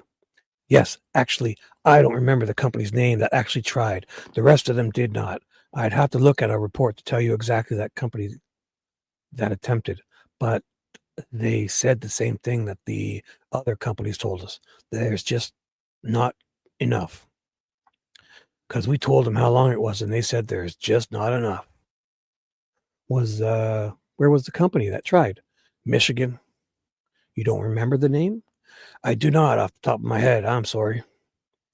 You never worked with them before? No. Have you ever, in any investigation you've ever been involved, taken any audio recording and had a voice analysis done? I'm going to use that phrase loosely. No, I have not personally ever done that. No. So there was an attempt. It really wasn't fruitful? Correct. Is that kind of a way of looking at it? Let's talk about the photo of I'll call it the famous photo of the bridge guy. We all know who we are talking about, right? Yes. Was there ever any attempt to take that photograph and essentially analyze the photo to determine the dimensions of the bridge guy? Yes. Tell me, what you did and what conclusions were drawn? We again contacted several companies and engineers at Purdue. I remember was one of them, and they all said that they would not be able to get a height and weight from that picture because there was too many unknowns. Fuck off. Get lost. Tell me you're an asshole. That fucking piece of wood is right there in every photo. The long the one that runs along the top of the bridge. I bet you it's probably exactly 4 inches. So from any given photo, if you measure it and figure out what it is, you can work out the equation, the ratio, to then get everything. What an asshole. There wasn't a known object to be able to measure and compare to. And we had one company, the same company, I'm forgetting the name of, from Michigan, saying that they had a new tool that they were using, but the success rate was like plus or minus 2 inches. And hey, who would want to find out if the guy's 6 inches shorter, you know, or 6 inches taller, or even 4 inches would put the guy out of the range. And that doesn't help us, because it narrows it down with we want as many suspects as we can get. And Unified Command cost quite a bit of money. And Unified Command, along with the prosecutor McClellan, decided that plus or minus 2 inches isn't going to help us. So we did not have them do that. How much money did they say that would cost? Tens of thousands of dollars. I don't remember. How about how much did a measuring tape at Home Depot cost? Asswipe. Forgive me. Oh, sorry. Forgive me for being a lawyer, but that is what I do. Did they send you like a quote or something? If it was a private company, did they send you like an email with a free quote? I don't think I have a quote. I mean, we actually did business with them on the other stuff, obviously. They attempted to do the voice analysis. Oh, same company? Same company. So I'm sure there's an invoice of what we paid for that. But then when they came back with this new tool that they thought might work with the plus or minus 2 inches, at that time we decided not to do it. Do you remember how much you paid for that other? I don't. Oh, 0 to 5, 5 to 10, 10 to 20. 0 to 5, 0 to 5 in thousands? Thousand, yes. We may get into this in more detail later. I'm going to not spend a ton of time on this. But when you say there were no known objects, they talk about maybe like the railroad ties or things. We did. All of them did, but they said that they needed something vertical, not horizontal. Well, isn't that wood vertical? It's pointing straight up, standing up. Well, no, it's perpendicular. Horizontal. Well, technically, it's both. It's the wood is laying horizontally, but it's not a flat piece of wood. It's like a square piece. So it's also, you could measure the height of it. That fucking is what I was told.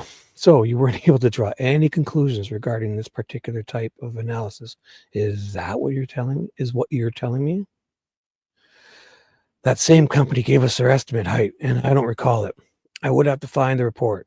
There was multiple people that gave us estimate heights, but again, it's going to be basically what we put out with the photo. I forget the exact, but it's very broad. Okay. It was a very broad range. So what you're saying is they didn't employ whatever technology they had in doing that because you didn't pay them for it, right? Correct. They just kind of gave you a layman's, I'll say a layman's. They just looked at it and told you what they thought. Yes. Okay. Uh, yes. Okay. I'm sure they used some sort of technology, but he said that was their estimate without using this new tool. Okay. So money basically kind of got in the way. I think not necessarily money. We'd pay the 10,000. I would say more the inaccuracy. What? Fuck off. I mean, plus or minus 2 inches, that's, I don't think that's going to help you, or else that's just too broad. All right. Let's talk about DNA. Hopefully this will be quick. Are there any DNA findings or conclusions that connect Richard Allen to these two girls? Possibly. One sec. Gotta take a break.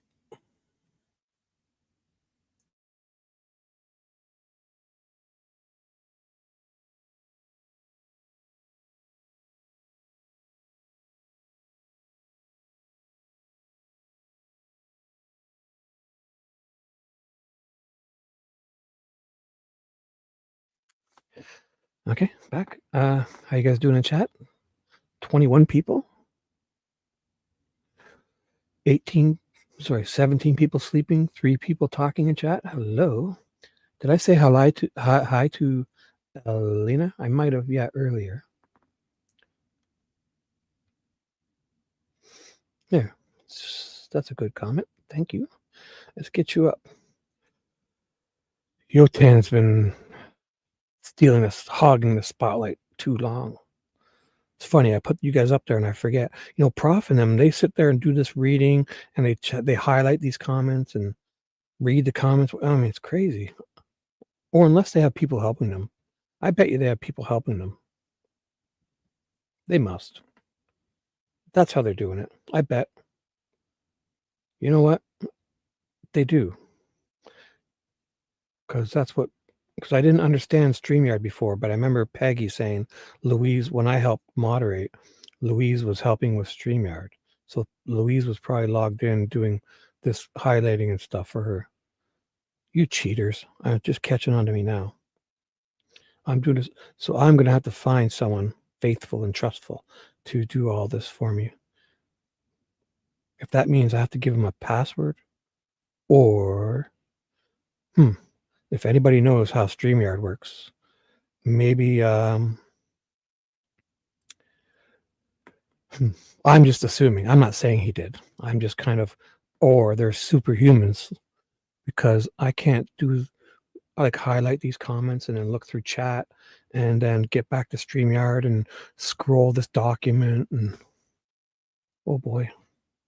Maybe I'll get better at this. It's only been a couple weeks. So hopefully I'll get better at this. So now I got to go back to full screen because in StreamYard. Anyways, so Elena, is that your name? Elena? Nicole, exactly. Many have said it looks like a Subaru. After Big Jer said that, I believe it really is Subaru. It possibly could be, yeah. And the funny thing is, I don't know if you guys are talking more about that, because if Weber lied about it, his first statement, I believe he said he came home at like 3:30 or so, because he stopped to do some bank machine stuff or whatever. He has those little ratchet cheap bank cash machines, ATM, like you see in strip joints and the grocery in like just a regular store. You walk in. What do you call those stores? Jeepers! Why can't I think of that? Wow. Anyways, so he said he owns a Subaru also. So, anyways.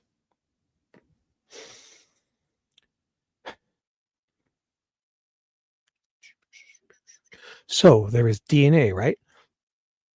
This is confusing. Oh, shit. Okay, sorry, wait.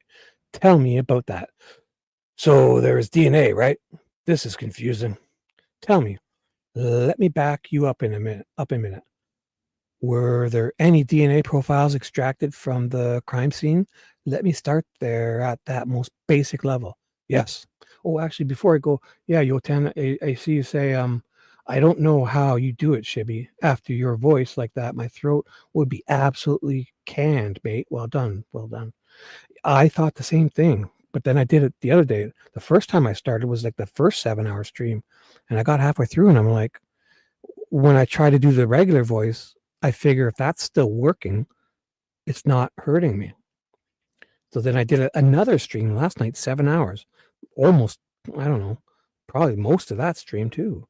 And again, I can kind of tell it's not hurting me because like I'm talking, when I ask the questions in the normal voice, you would think if it was bugging me, I would have, but it's not. And I'm surprised too. Actually, I'd even forgot about it, how it should probably be. But now that I'm thinking about it, maybe my voice will go. Tell me where that was. Again, I'd have to refer to the reports, but there was an insufficient amount of DNA, male DNA, with the girls' DNA. The girls' DNA, their blood, and our forensic scientists say that they tried to amplify that as best they could, and without consuming the samples, they stopped. And we've reached out to many independent companies, and there's no independent company right now that can amplify that mixed DNA. But we know it's male DNA mixed with the girl's DNA. Okay, so the profile is not large enough. That's probably not the right technical word, but there's not enough of a profile to test it without destroying it, consuming it. Yes. Okay. Even through the mitochondrial process? Yes. And I think I'm stepping over my knowledge of, ooh, what did I do there? Yes. Okay. Even through the mitochondrial process. Yes. And I think I'm stepping over my knowledge of DNA. Me too. But that's what I've been told by our forensic DNA analysis, is that there's nowhere right now.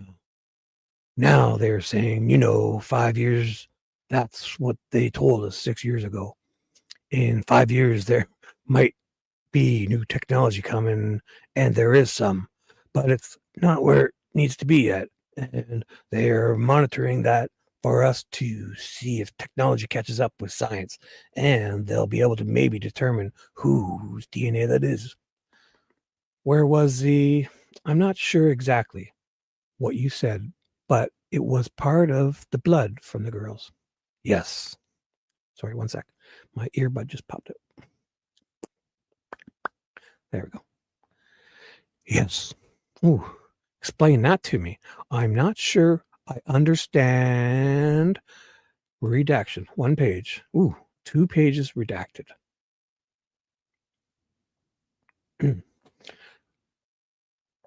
Dot, dot, at the present time, but that's always the case, right? Sure. Okay. So the answer is no? Potentially yes, but right now, no. It could be your DNA in that bullet. It could be mine, right? No, I don't think so. Realistically, no. But yes, it could be. Hmm. I don't want to, I don't want to get into this today. He's being a jerk back. Were you on the trail? No, I mean, realistically. I don't know where that bullet came from. So did he ask him, like, being a jerk, and Rosie just blew him off? He didn't, he probably tried baiting him or something. I don't know. I could have it wrong, but it sounds like Holman's kind of like, because he said it to him, he gets to then be a dick and say it back. I guess. I don't know where that bullet came from, but here's what I do know. Your thought that there's DNA that might connect Richard Allen to this is not supported by any scientific or forensic evidence at this time. Is there? At this time? No. Like, as if there's going to be some time. So I don't like such an ass, but now there isn't. But you just hold on to your belt buckle. There's going to be someday, and I'm going to find some evidence, and you're going to be guilty someday. You've explained to me very kindly that there are samples or partial profiles is probably the right phrase, that are lying and kind of waiting maybe to be tested later. But is there anything active going on in terms of DNA testing? Not to my knowledge. Were there items that were taken from Richard Allen's home from which profiles were extracted? There were multiple items taken from his home. To my knowledge, there was nothing indicating any of the girls' DNA or anything like that. Okay, so just to get right to the point, you didn't find any of the girls' DNA on any of his property. Correct. Okay, let's talk about Tool. See, I have read this, and I was the one reading this on Peggy's channel because I remember Took, and I did the same thing. Or maybe I just read over it. I did read this before, but not on this channel. I don't believe. Jeepers. I should keep better track. You know what? I'm going to take a drink.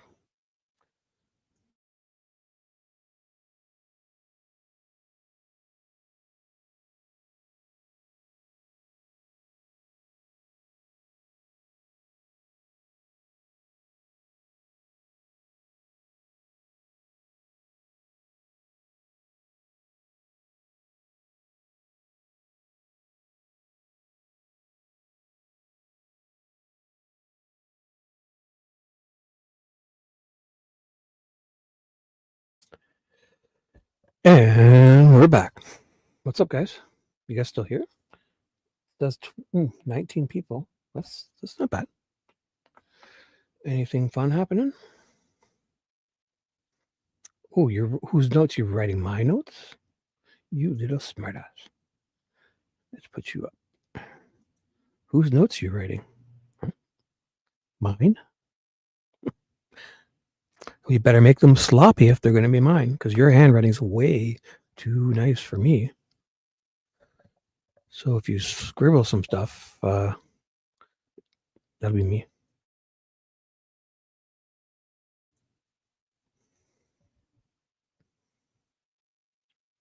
Okay, sorry. Boom. Damn it. How long have I been here? 1 hour and 52 minutes. What time is it? Sorry.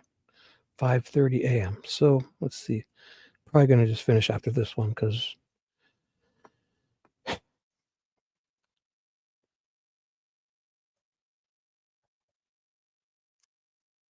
okay.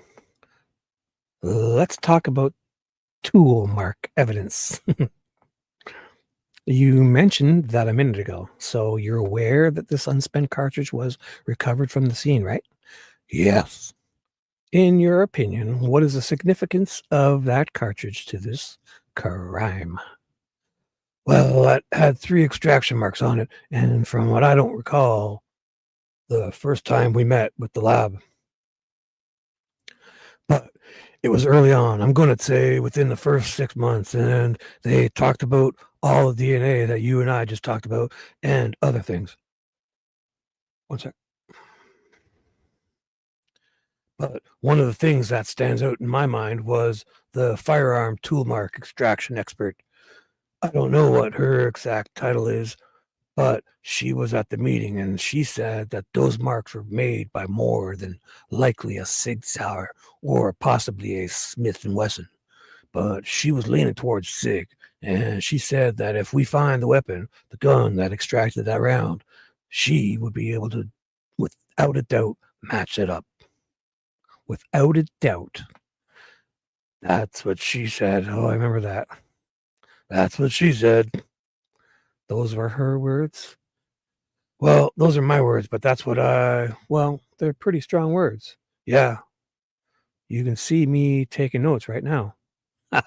He's, I think he's kind of being sarcastic there. Yeah, she said that she would be able to match that up. Well, I mean, of course she would, because she's matching it up, basing it on her subjective opinions, which no wonder she's never wrong. Melissa Oberg, the ballistics expert, because all over every single page, there's a disclaimer that says ballistics are subjective opinions. So take them as your science, run it through her eyes and back out her mouth, and you no longer have science. You have a subjective opinion.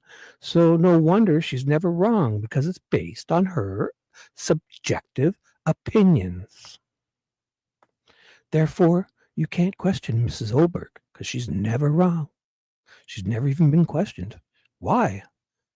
Because it's her damn opinion. Unequivocally, whatever word you want to use, 100%.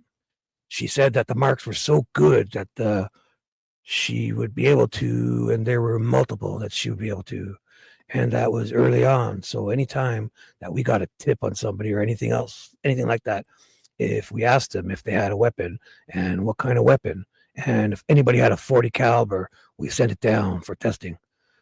Well, why would they if they had the match? If she's so sure, like, doesn't that rule out every other gun? Oh, that's right. Yeah, because she says here she's so sure it's Richard Allen's gun, but she can't rule out, I believe it was either Holder's or Logan's.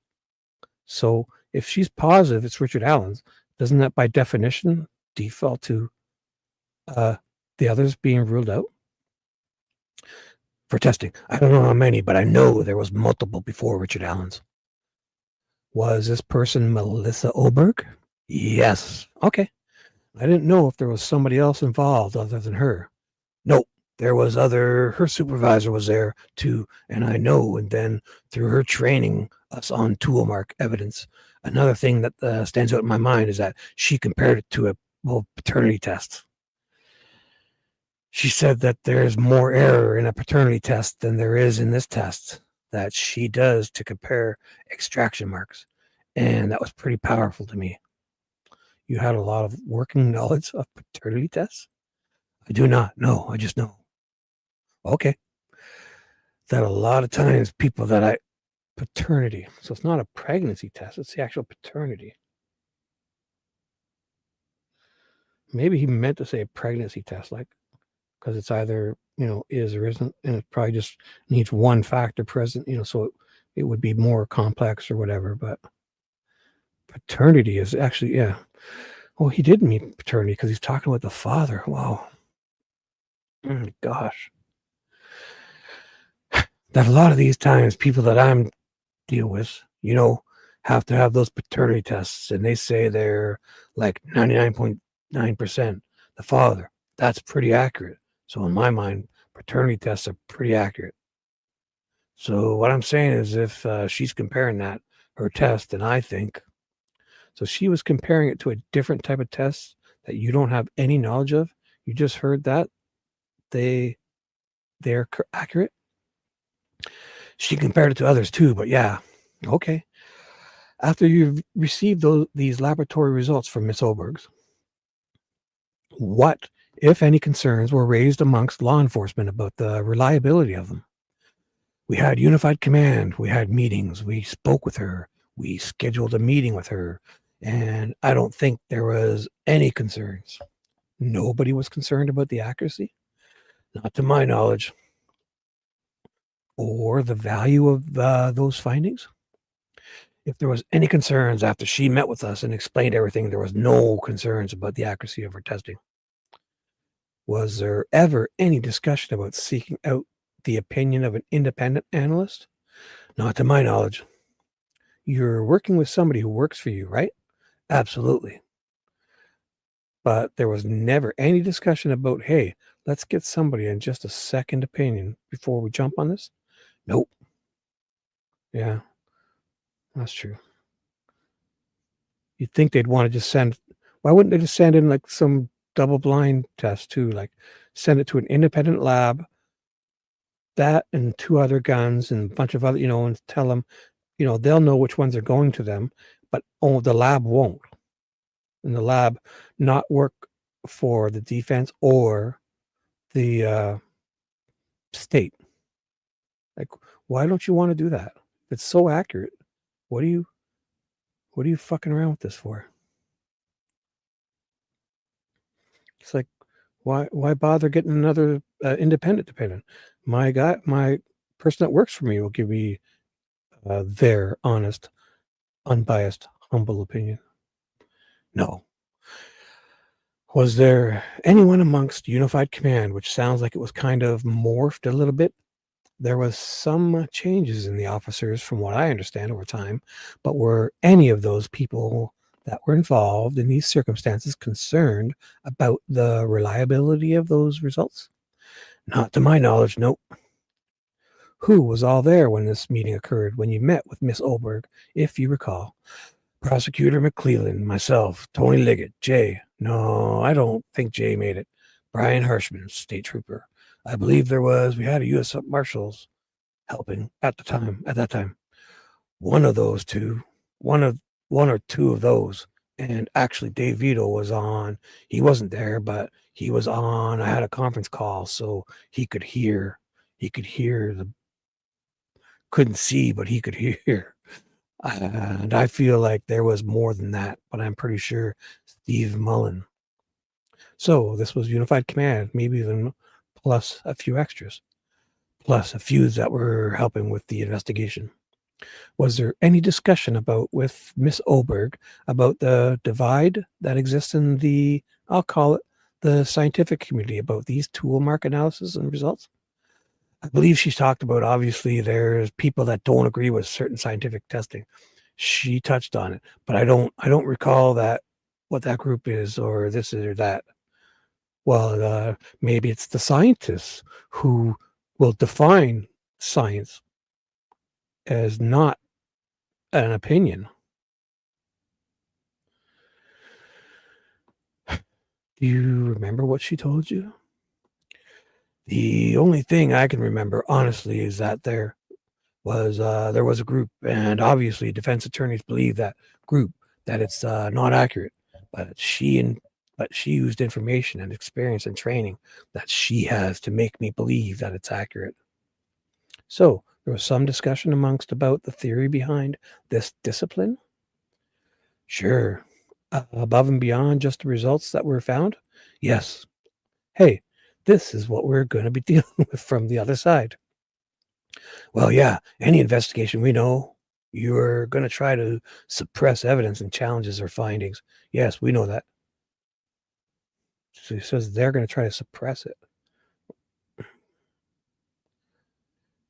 No, I guess they're the defense, but it's your job to prove him guilty, not theirs to prove him innocent. Do you remember her saying anything to you about judges that have found that this stuff is not reliable? No, I do not. You don't remember discussions about any of that? If there was, I don't remember. Is there any ongoing tool mark? I'll say tool mark testing or analysis in this case? Not to my knowledge.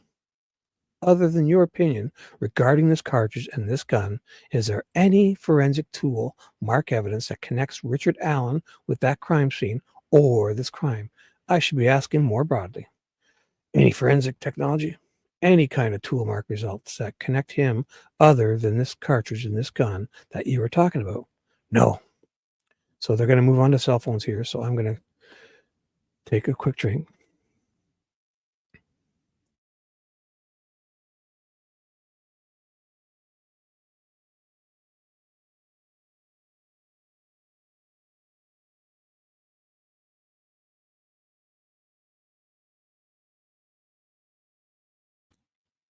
So how do you guys feel about the tool mark testing? I mean, I think like with every one of these that's allowed to be admissible in a court of law, I think it should come along with her actually proving that she can prove that she's right, not just saying her humble opinion.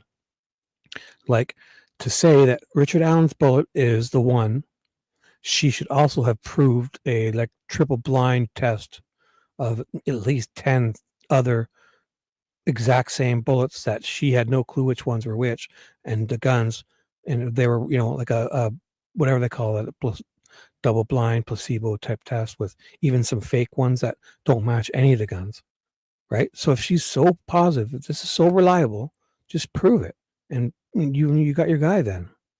There'll always be questions about, sure, you could have, got the bullet from his house and put, whatever. But I mean, just prove it. Just prove it. Why can't you do that? Not that you passed the test and you're a certified subjective opinionist. Let me change this, Nicole. You're starting to bug me on the screen. Here. No, no, no, no. Not many people commenting. Oh, there we go. Nature Love still here. Thank you. Thank you. Fresh Face is still alive. Nature Love, you're going to, if you're only listening, Nature Love, you're going to be up on screen until the next time you hear me have a drink. You'll be my new security blanket on screen, helping me out because I'm so nervous. I'm so lonely. So, says full screen. Shibby, I'm not sleeping. I'm just working extremely hard. I make wire coils. Ooh, cool. You work like bare copper and tin copper. Ooh, very cool. I thought you were more like in the medical field or something. Or maybe I have you confused with someone else.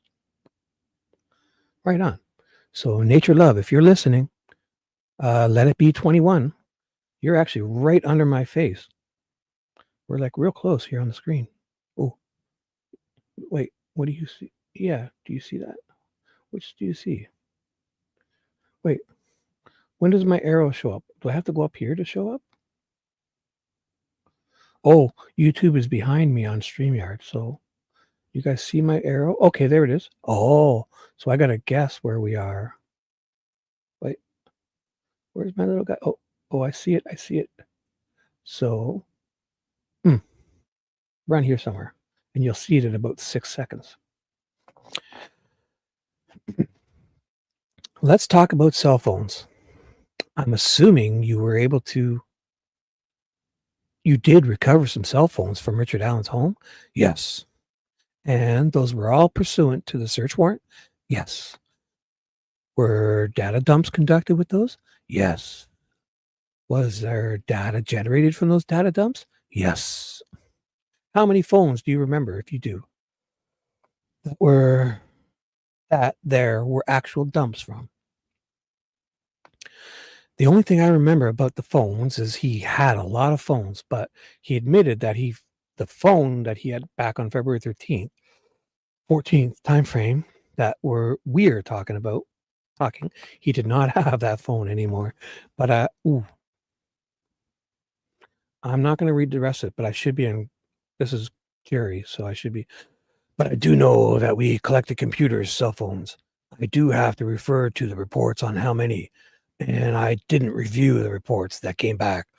Someone else did, but I know we sent them to our DMRS or our forensic analysis for cell phones, and I know that they conducted and analyzed the phones.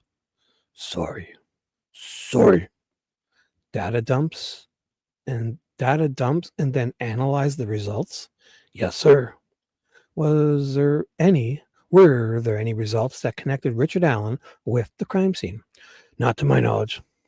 Were there any results that connected Richard Allen with either one of the girls? Nope. Who is your DMRS? I think you said. Who are we talking about? Who is that person? I think they took him up north, so it would have been Scott Kruger. Lowell? He's out of Lowell, but he works for Grit, which is in Crown Point, which is a task force, but that's where their office is, and that's where all their tools and computers and everything are. The gentleman that's over in Lafayette, that's part of the high-tech crime unit that they have. Did they do anything in this case? Not to my knowledge. I can't remember his name. Sean Leshney. Exactly. Is that who you're talking about? Yeah. No.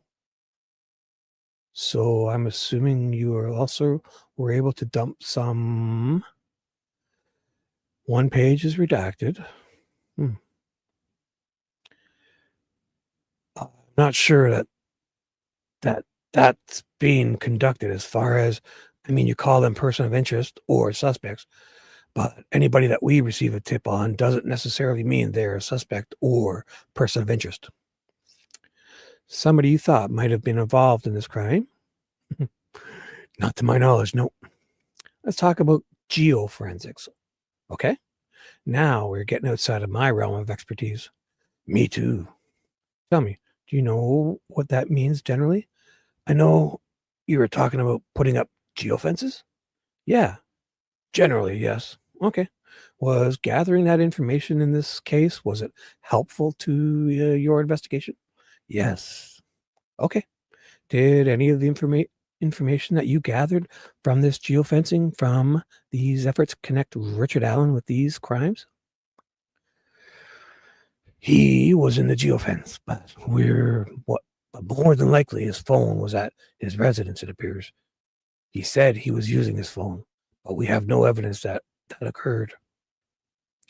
You also don't have the phone that he was using, right? Correct. What you're saying is that with the geofence itself, you were able to detect the existence of his phone? It was later on in the evening. I don't know the time. I don't want to give you inaccurate information, but not necessarily the exact location of it. Correct. You just know it was within a certain range. Right. And within that range was, I assume, most of the city of Delphi and his home. Yeah, crime scene, his home. Yeah, pretty close. Wasn't overly helpful, basically. No, it wasn't. No, it was not. Okay, let's talk about social media activity. Do you believe that your law enforcement team conducted I'll call it an exhaustive search regarding the social media activities regarding the girls at or near the time this crime was committed? Yes. And have you found any information in those course of that part of the investigation that connects Richard Allen to the girls? No. What about any information that would connect Richard Allen to the crime scene? Social media? Social media only? No. Bummer. Any social media activity that connects Richard Allen to any suspects in this case? Not to my knowledge, no. Just with respect to, let's talk about Richard Allen's social media activity specifically. Okay. Did you have a chance to conduct an investigation into that activity? Me personally? No, but it has been done, yes. And from what you know from your knowledge, was there any information that was discovered in the course of that investigation that was of interest to your team through social media? Yeah. No. Have you discovered, I say you, has your team discovered any social media activity in this case that you believe is connected in any way to this crime? Yes. I think I already know what you are going to say, but tell me just to make sure. What is it? Are you talking about social media? Anybody? Any social activity you think was connected with this crime? So Anthony underscore shots is a fictitious profile used by Keegan Decline, and he was somebody using Anthony shots was communicating with the girls. Okay. That day, that morning. It's your opinion that those communications were connected with the act that occurred, the criminal act? I believe that those communications were why the girls went to the bridge. Okay. Which led to the homicide, yes. Okay. But do you think that the homicide was just coincidental? I mean, ooh. Okay. But do you think that the homicide was just coincidental? I mean, it could be. I mean, obviously. You don't know? Stranger things have happened. No, I do not know. If that's your answer, that's your answer. You don't know? Correct. Are you still investigating that actively? I think you told me earlier you were. As far as, well, just the nature and the connection between those social media communications and Rick Allen. Yes. Is that basically encompassed by what you mentioned to me earlier, interviewing people? Can you, yeah, let me withdraw that question. Yes. Tell me, what are you doing actively to try and connect the dots between those social media communications and Richard Allen? Okay, yeah. What I said earlier, as far as still searching phone data, still interviewing people to see if there was any connection with Keegan decline. And it should be noted too, I forgot earlier when you asked a question about it, if we thought Keegan could be possibly associated with Richard Allen.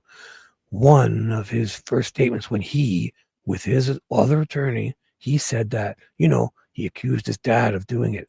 But he, in his first statement, said it was my dad and a friend of his in Delphi. And that's as close as we've gotten so far to any type of connection, anybody with Keegan Decline or his father, Jerry Anthony Klein. Tony Klein didn't acknowledge any connection with Richard Allen? No, he has not. He's denied that connection? I believe he has denied it, yes. Let's talk about computers. You rounded up some computers from Mr. Allen's residence, or at least some hard drives. Are you aware of that? And Mr. Cleveland jumps in. Is this a good time? Is this a good place to make a break, or are you going to... What? Is this a good place to take a break? Oh, yeah, yeah. I need to use the restroom. I need to use the potty real quick. I kind of wanted to stop a topic break here. That's fine. So they have a brief recess. And Mr. Rosie's back. And I'm going to take a drink. One moment. You guys want to continue? I guess you're here. Why do I keep asking that? One sec.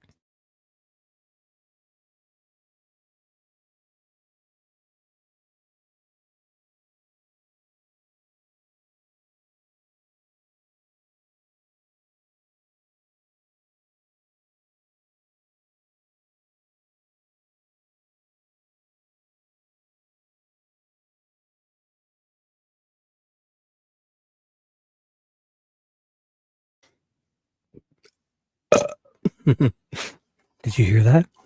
Can you guys hear this? I got my water now. It's cold water.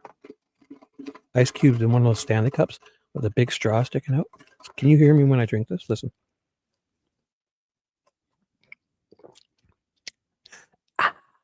I'm not going to do that again. I'm just farting around. Okay, where were we? You guys up still? You guys alone? I'm listening. I try to comment when I can. Oh, nature love. It's like you pop back every time I take it. Oh, it's like you pop back because you want me to talk to you. That's what it is. You know, when I'm reading, there's no sense in being in chat. But when I pause, you know I'm coming back to look at chat. That's what it is. I don't have any IBS. I'm perfect. Actually, I have no health problems at all, except for 10 years of depression that I think I'm getting out of. Rather well, too. If I can just get rid of this muffin top and grow my bangs back, I'll be perfect. Oh, I want to replace the comment. So is there a way I can replace the comments? No, I gotta see, because I keep it in full screen. So I gotta put it not in full screen to go to the StreamYard comments to pick a new one. So Nature's been up, Anarch's been up. I'm running out of people here to put up. Kelly Lou's back in town. Let's go back and find someone that's probably sleeping. And we'll dox them on screen. So I'm going to go back, and the first person that hasn't been here in a long time, because all you guys have been. Oh, and that comment was up of Fishy's. Oh, that's Fishy. We're going to put Fishy's comment up. Remember this one? And I'll go back to full screen. Dick Commander. That's what they used to call me back in high school. Not you, Shibby McClelland. Anyway, sorry, guys. How long have I been doing this? Damn it. You guys want more? You guys thirsty? Thirsty for more Shibby? 2 hours and 19 minutes? But how long did I take the fuck up before I started actually reading this? Should I trim that? When I go back, should I trim that beginning part of this off? That whole fuck up? Or leave it in? Because if people want to come, maybe I'll leave it in, but I'll put a big timestamp underneath saying, if you don't want to hear the most crybaby, whiny, hissy fit over page numbers, and skip to this time to where, who was it that saved the day? I think it was Kelly Lou Brown saved it with page 234, I believe. So I'll put that I'm going to put that down, Kelly Brown. Ooh, I'm going to put that down, Kelly Lou Brown, that you saved this stream, and I'm going to put you right in there, and I'm going to put your name and everything. You're going to get some recognition. Here we go. Dedicated to Kelly Lou Brown. Shibby, back in action. Here we go. I realize I overlooked a couple of questions about social media before we got onto computers here. Have you discovered any social media related evidence that connects anyone else to the scene of this crime? No. Have you discovered any social media evidence, activity, or evidence that connects anyone else to either of the girls? Not to my knowledge, nope. Alrighty then. I asked you about computers. So there were computers or hard drives that were taken from Richard Allen's residence. Are you generally familiar with that? I am. Was there any information extracted from those devices that in any way connected him with these crimes? No. Let's talk about some other types of forensic evidence. We'll start with fingerprints. Any fingerprints extracted from the scene? No. Was there any discussion amongst the Unified Command about how there was a lack of that evidence? I'm sure there was, yes.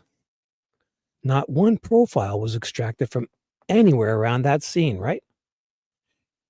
Usable profiles? No. Okay.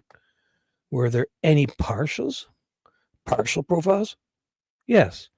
We talked about earlier, yes. I'm talking about fingerprints. No, fingerprints. No fingerprints. What about shoe prints? Any profiles of shoe prints? Understanding that's a little different than fingerprints. So this is where he's going to talk about, yeah, there was so many shoe prints. We just didn't bother collecting them. We didn't bother drawing, when they take casts or, collect them as evidence. There was so many shoe prints. You watch. There was just too many of them. We just didn't bother. Imagine them saying there was too many fingerprints, so we didn't bother collecting them. Boy, oh boy, oh boy.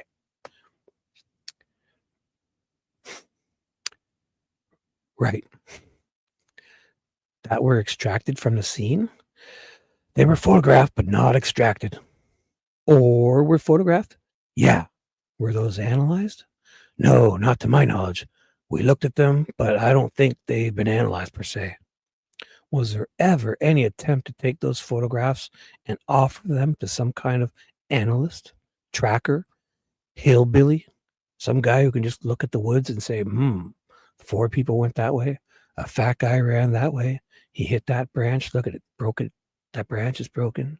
2 people carried someone this way. A one-legged little person ran that way. That kind of, you ever done that before? I have not. No. Is there a process for taking shoe prints and having them analyzed, if you will? Well, there is. And that would be the crime scene investigators would do that. So they would have more knowledge than I would have of the process. Yes. Whatever it was, it wasn't done in this case. No. Why? I was told that where they found the footprints was where the search party on the other side was. And there were so many, they just photographed them and weren't able to determine if it was actually involved in the crime. Let that sink in. So because it could have been searchers, and like if they have all the searchers, couldn't they have marked them all out and said, hey, do you remember which prints are yours? Like where you walked here? And we'll rule those out. And then you searcher, get over here. Show me your boots. What size foot are you? How much you weigh? Were you running? Do you limp? Which way did you walk, searcher? You're here to help us. Where did you step? Well, let's rule those out. Gosh dang it. This is easy. Okay, give me another searcher. Hey, where did you go? Oh, I went here, here, and here. Oh, so we can rule all those out. So these other ones, who the fuck do these belong?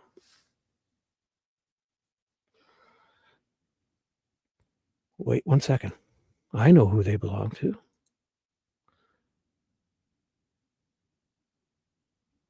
Where is it?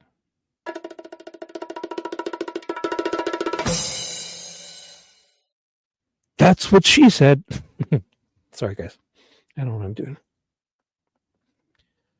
Oh. Oh. You know what? Let me just put somebody else here. Oh, perfect timing. Look at you, Nemesis, showing up here as I'm looking for a new comment to put. Oh, that gets me in. You're a car guy or girl? What are you? I love cars. So, dude, dudette, whatever you are. This is getting on the screen. Yeah, man. I changed my Camaro, my 2002 Camaro. I blew the clutch, so I ordered up a new master brakes. The master. It's like a hydraulic clutch, so I ordered the whole new brake thing, the whole master cylinder, the whole shebang, like a monster stage 2 clutch, flywheel, everything. Had to take my exhaust down, the transmission out, put in a new clutch and all that, new whole master cylinder and all that shit. It's full hydraulic.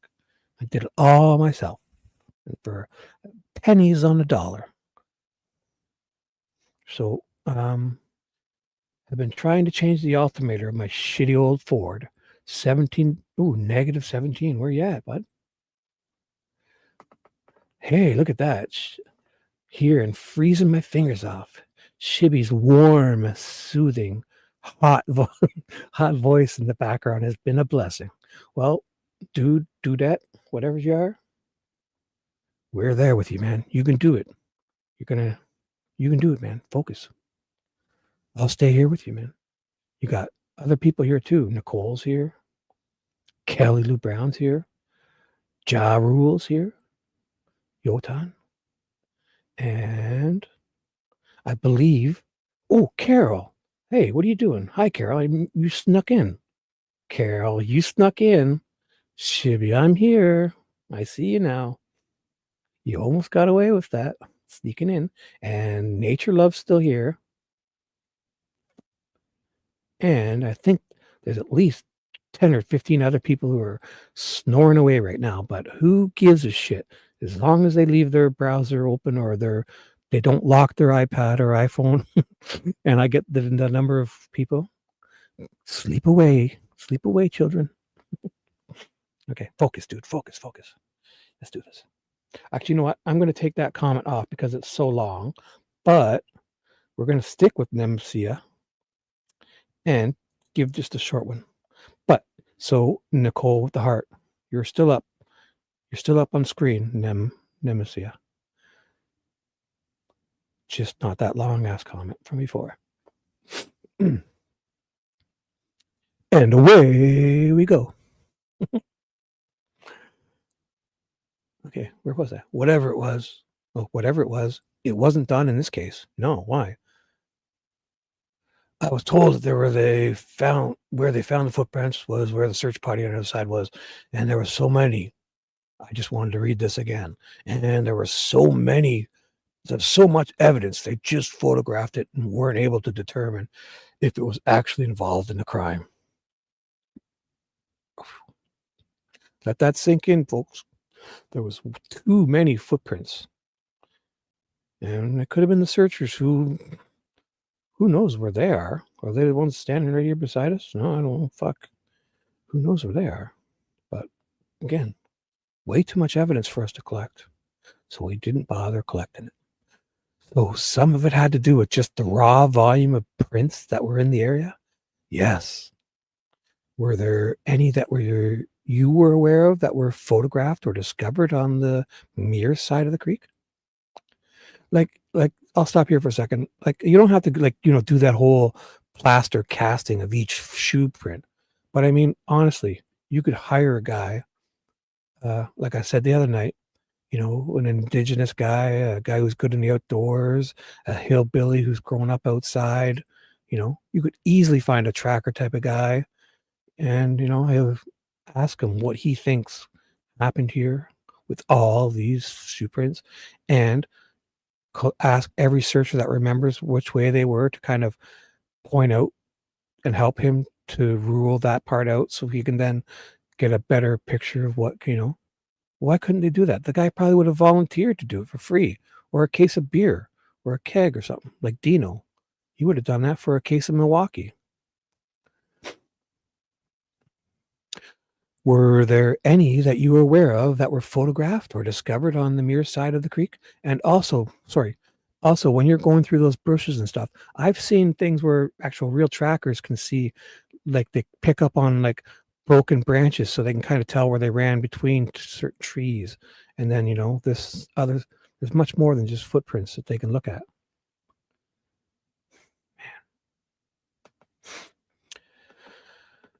Man. Were there any that you were aware of that were photographed or discovered on the near side of the creek? Not to my knowledge. No. Yeah. No. Let's talk about the surveillance video, okay? Mm-hmm. I commented on this yesterday. There's a lot of surveillance video in this case, right? I mean, thousands of hours of video. Yes. And you were generally familiar with the locations where a lot of that video came from, circumstances? Somewhat familiar, yes. Was there any surveillance video that was collected in this case that connected Richard Allen to that particular crime scene? Yes. Well, tell me what it was. Who's your harvester? There's a video of a vehicle matching the vehicle that he owned. So if that's the crime scene, fucking quarter mile away is still considered the crime scene, yet you assholes bitch about the other side of the bridge not being a crime scene? What fuckheads, eh? The Hoosier Hardware Store is like half a mile away. He's asking about the crime scene. So what, is the whole fucking valley a crime scene? What a dickhead. Yes, I am. Tell me what it was. Hoosier Hardware Store. There's a video of a vehicle matching the vehicle that he owned, matching the description of a vehicle that he owned. And then through his interviews, he stated that he traveled that way in a vehicle. And we have that vehicle on video. And it's such a great video that we couldn't find a car parked 1 mile away for 5 years. We couldn't match it up with the car that's been parked in front of CVS for 5 years near our headquarters. We couldn't find that one black Ford Focus in Carroll County. We couldn't find that one car we had such a great video of for 5 fucking years. What's that? Excuse me. What's the matching description? It was, I believe it was a black car, he said. He was driving at the time. He parked over at the old CPS building. He referred to it as something else. Oh, that was him. He referred to it as something else. He being Richard Allen? Yeah, Richard Allen referred to the site that he parked as something else. He didn't refer to the old CPS building. That's what it was. Yeah, he said it was the Farm Bureau building, and you asswipes just assumed, well, we need you to be at the CPS building, so let's put that in. It's another thing, because in his first statement, Richard Allen said he parked at the old Farm Bureau building. And I think there was one that might have been knocked down, and the other one wasn't near the CPS building. So I don't know what happened with that.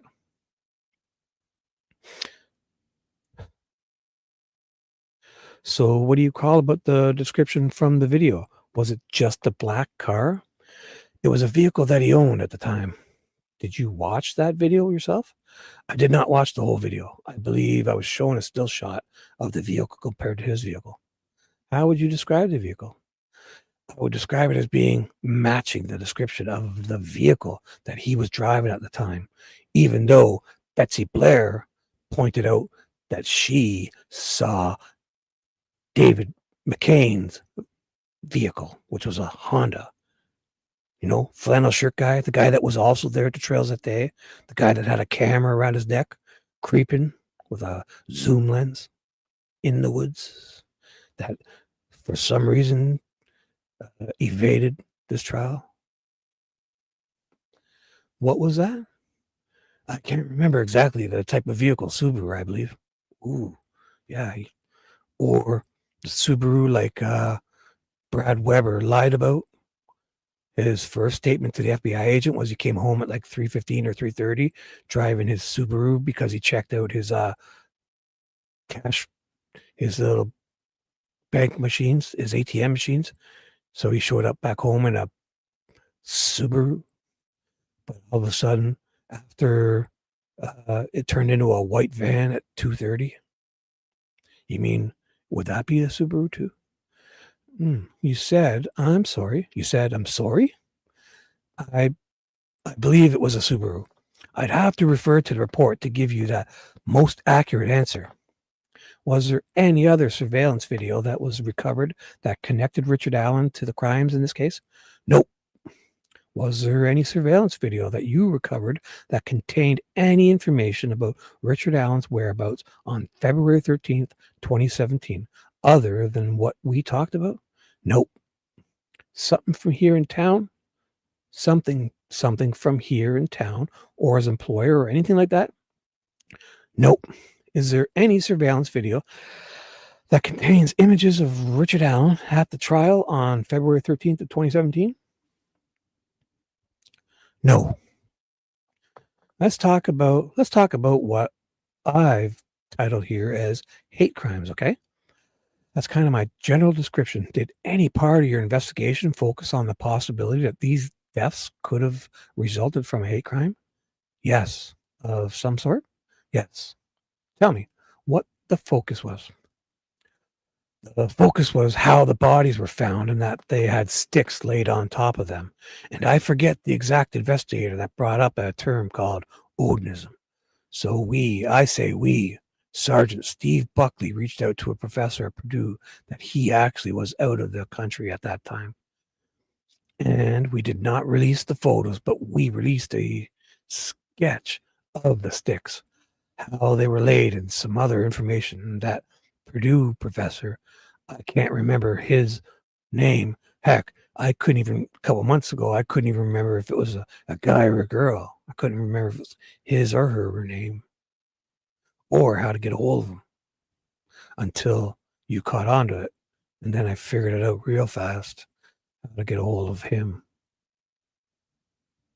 And I went back and talked to them.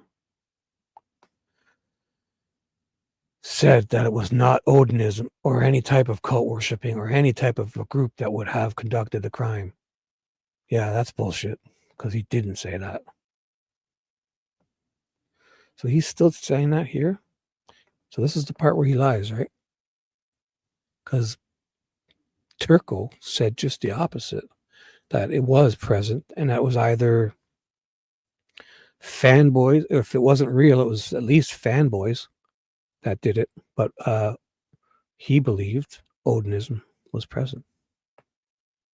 Jerry's sitting here saying he didn't. He said that it was not Odinism or any type of cult worshipping or any type of group that would have conducted the crime. And then also we reached out to a private company that sent to a retired Pennsylvania state trooper and a retired psychologist or psychiatrist. I can't remember which. It might be both. Yeah, we can pay. It's pretty hard to find somebody to pay them to get them to tell us what we want to hear. That's the problem with the states. You guys have, you can hire these people, whatever they call them again, experts, and each of you can just hire your own expert to say like the exact opposite of each other. And I mean, why don't you have like a unbiased, somebody who's not affiliated with either side, that's just there to get the truth? Who am I reading still? Is this still holding? Holy fuck. It might be both. I don't know. And I can't remember their names. I know the retired trooper was Pasapoli, and they teach classes for a group on crime scene analysis and hate crimes. And they were up here for a week, and they reviewed the data as well and said it was not a hate crime. Well, shoot.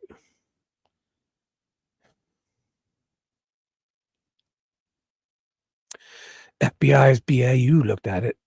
I don't remember if they determined one way or the other. Yeah, how convenient. We also had U.S. Marshals BAU, Behavior Analysis Unit, look at it. And she said it was not anything related to a hate crime. So he's playing semantics here, saying hate crime, where as if hate crime includes cult or whatever, Odinism. Because I guess. And it was not anything related to a hate crime. And it was, her term was, it was an undoing. Yeah, this is the part where he says undoing. So laid the sticks not to touch the body, but the other stick over to block the wounds that Richard Allen created on the girls. It was called an undoing. There was no signs of any type of hate crime. So those are the ones, the experts that told us that it was not. So let's talk about the Purdue professor. What's his or her name? We'd have to refer to the reports. I didn't get a chance to look at that. Okay. Can you tell me the timing of when that occurred? That was early on in the investigation. Yeah. Did you ever talk to the professor? I did not. I talked to Sergeant Steve Buckley, who was in communication with them. Did you ever take a look on your own to see what the professor's qualifications were? No, but I know Steve did, and I don't know what his background was, but he studies the Norwegian Nordic culture that Odinism is. So, you've never spoken with that person directly? I have not, no. Let's talk about this Pennsylvania connection that you mentioned. I think you said Zapoli. Did you communicate with any of these people directly? I did, yes. When did that, I'll call it the analysis take place? Inquiry. Probably. I don't recall. It was later on, years after we had multiple people review the case, and he was referred to us by I forget who. I don't remember the year. Do you think it was this year? No. I'm gonna kind of try to help refresh your memory. Do you think it was last year? No. Do you think it was possibly 2020? 18 or 19, I'm guessing. I'm going to use this. Before COVID? Before COVID, yes. That seems to be a threshold these days that people remember. All right. And then with regard to the FBI, you said they took a look at it too in the same context. You said that they took a look at it too in the same context.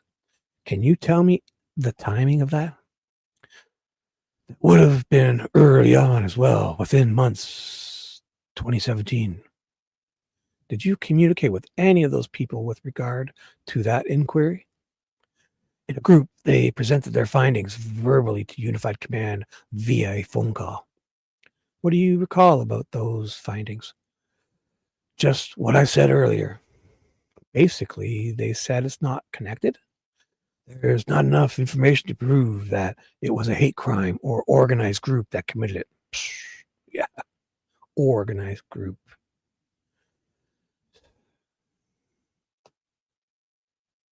So they were an unorganized group. So he's just fucking playing semantics there with the organized group. So he can officially say they were unorganized. Mm-hmm. Okay. That might be a little different to me if I interpret that. So they were saying that they could make a definitive conclusion because there just wasn't enough information. No. They were saying that if it was a hate crime, there would be no doubt. There would be so much there that you would know. In your opinion, that they were saying it's not a hate crime? That's my yes. Is there any recording, audio, video of this particular conversation that occurred? This meeting with the FBI?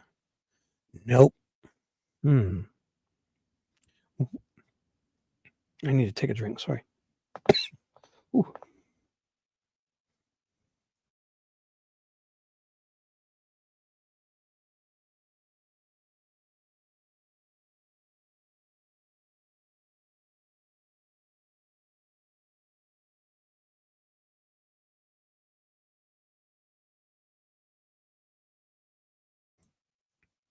I have 2 fans. Are you guys here? Hey. Hi, Amy G. Hi, Dee Dee. You guys don't hate me, do you?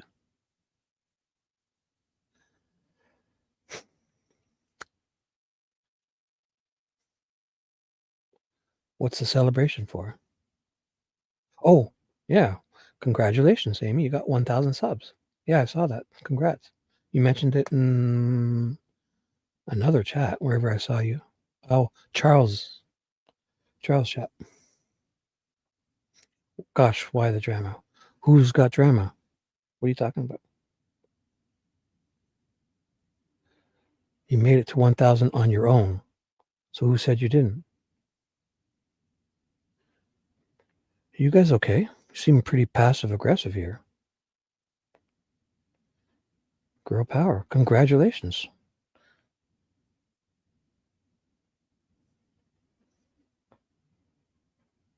Yeah, you're a big girl. I made it to 1,000 on my own. Yeah. Congratulations. That's awesome. All right. Where was I? Why was none of that memorialized? We asked, why was none of that memorialized? We asked for a report and they didn't give us a report. They said they wanted to have a phone conversation with us, so we agreed to have a phone conversation with the FBI, that analyst.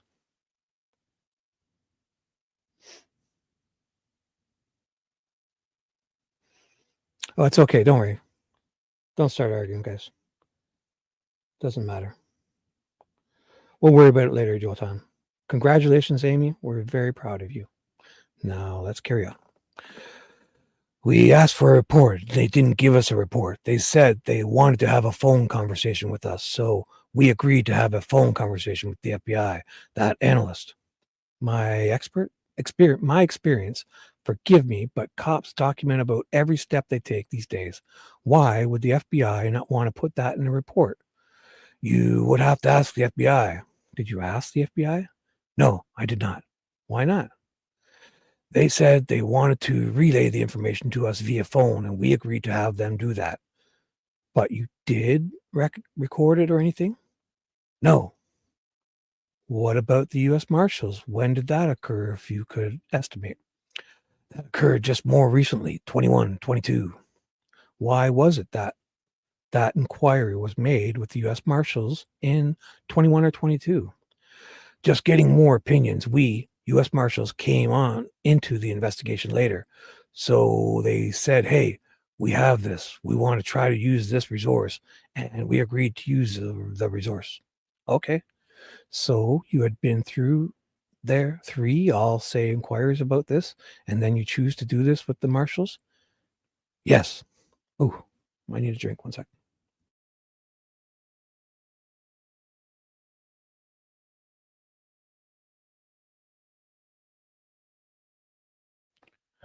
And we're back.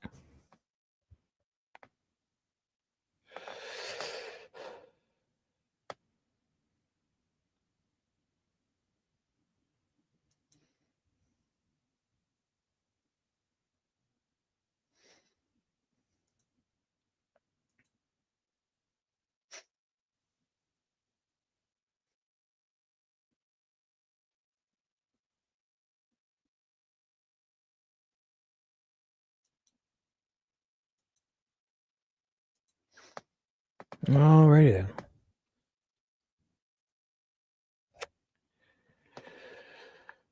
And was that memorialized in a document?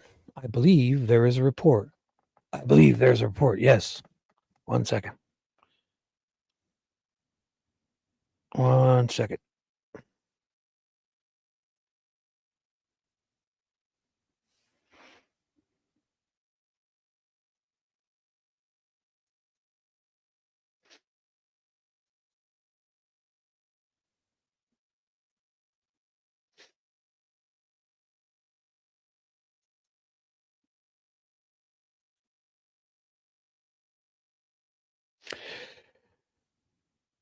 Problem solved. And away we go.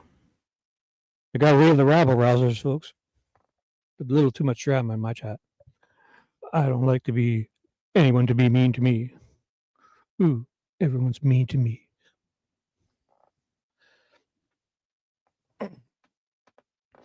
And was that memorialized in a document? I believe there's a report. Yes. What was their conclusion that was drawn? Same as I told you earlier, that I know it was she, I can't remember her name either, but she stated that it was an undoing. That's where the undoing reference came from, was the Marshals. Yes. And that's the term you recall them using, or her using? Yes. Were any of these particular inquiries driven by anything above and beyond what you saw at the crime scene? Like the sticks and all that? No. Was there any information that you received by any tipsters, or I'll call them, anyone that assisted with this investigation, that there might be some kind of hate crime or extremist group involved with this? So that was kind of a 2-part question. You want me to answer it? Let me break it down for you and make it a better question. Okay. 1 second. Need a drink. Yeah, this voice is actually starting to get to me.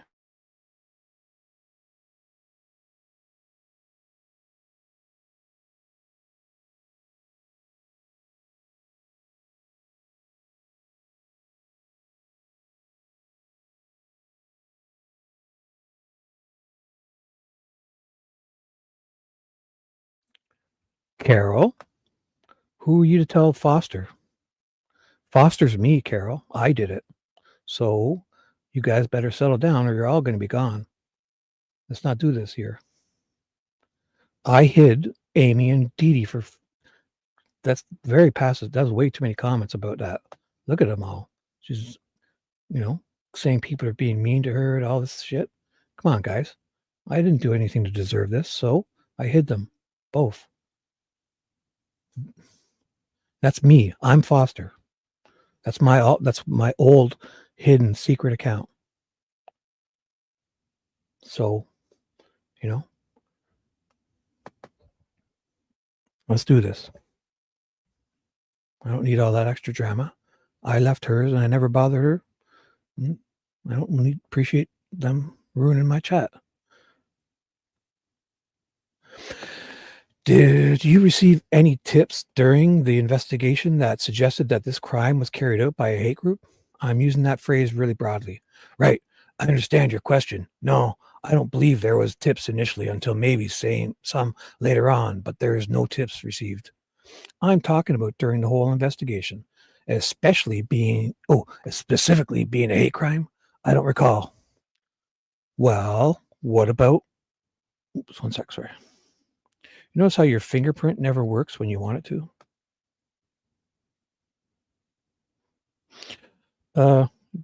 Could that person who's blowing up my Discord please stop?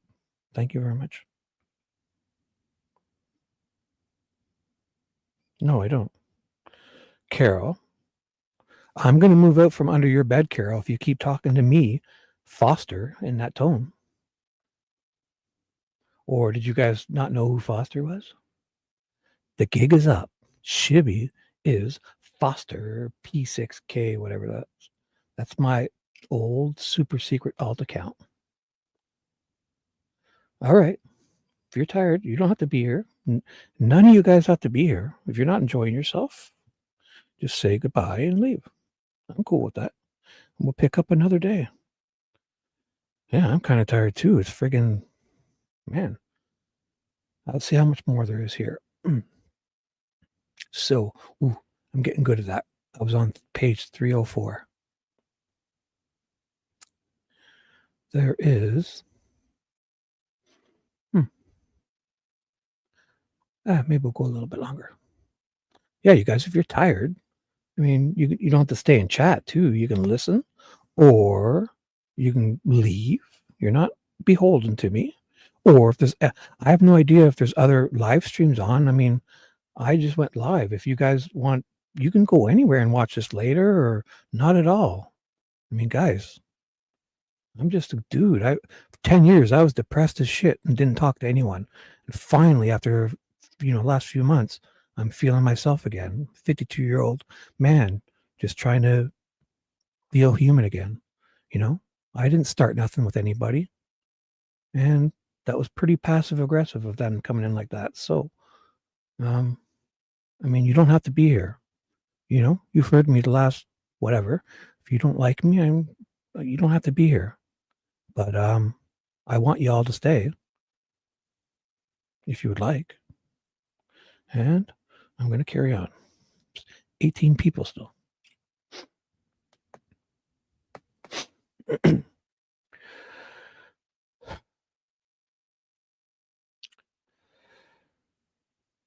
Right. No, sorry. I'm talking about during the whole investigation, specifically being a hate crime. I don't recall. Well, what about a crime that was motivated by some extremist group?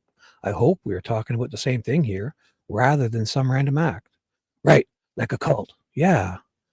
No, I don't recall any tips. Ooh, sorry. Hi, Steffi.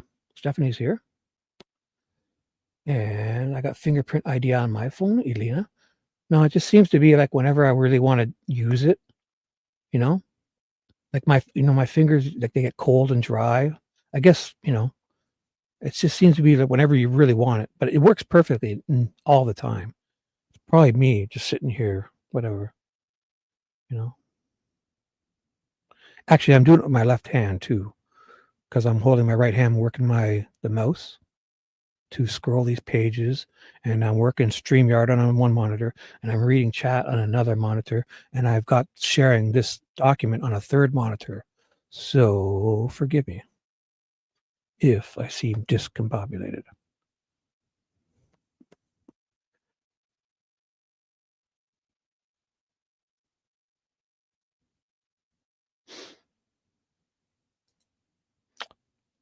I accept your apology, Carol. But come on, guys. You could have hid them a long time. I don't know. I mean, I wasn't going to hide them until it just didn't stop. You got to admit, it kind of blew up the chat, no? You didn't feel that was a little passive aggressive? Like, I mean, congratulations. You got 1,000 subs. You did it all by yourself. Nobody said you didn't. I don't know what's going on there. I didn't deserve that. I mean, I screwed up and I blew up on her stream and left. And, that's it. I didn't bother her after. So for her to come in here to say one thing, fine. To say 20 things, well, I'm not having it. Despite all the other stuff she said that I didn't reply to, maybe one day you'll get to see the screenshots, but I'm not the bad guy here. Yeah. No, I don't recall any tips. Was there any other information that was generated maybe by the officers in the investigation that suggested that, hey, this was carried out by some extremist group aside from the things we talked about at the crime scene? No. The sticks. That's the only reason why anybody would have followed up on that, because of how the crime scene was. Yes. So any kind of inquiry that you made to Purdue, to the FBI, to the marshals, to the Pennsylvania law enforcement authorities was all generated by law enforcement means? Yes. And that was basically, that I really hate when they do that. And that, why couldn't they just put, and that was basically, put the was here. So, and that was basically driven by the sticks that you talked about earlier, but I guess they're saying it verbatim, and maybe it's Rosie who's been doing it. All of them do it. They say, and that by the sticks that you talked about earlier. Yes.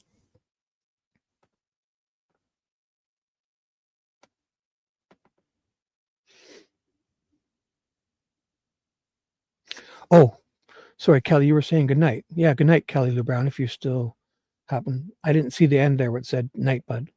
So good night. Well, I was trying to do it with my left hand and then looking at the screen here, and it's actually cooling down here, and it's dry. It's not. It's like -2 Celsius here, so it's kind of not humid anymore. So my thumbs seem dry, so my fingerprint just wasn't kind of working. I'll tell you what my temperature is. It is. Oh, it's 7 degrees Celsius. It's not negative. Sorry. It's actually warm. Not warm, but I mean, it's not negative. So we're going up to 10 tomorrow, 10 degrees Celsius. So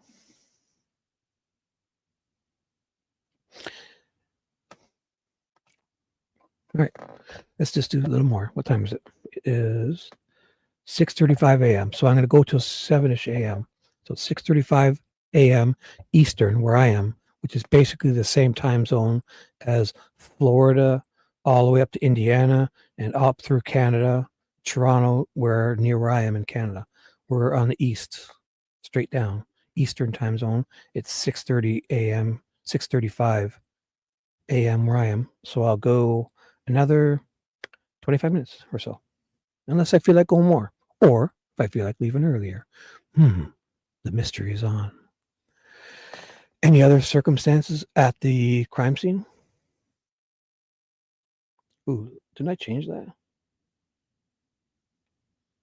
Oh, that's why I hit my YouTube. Okay, there we go.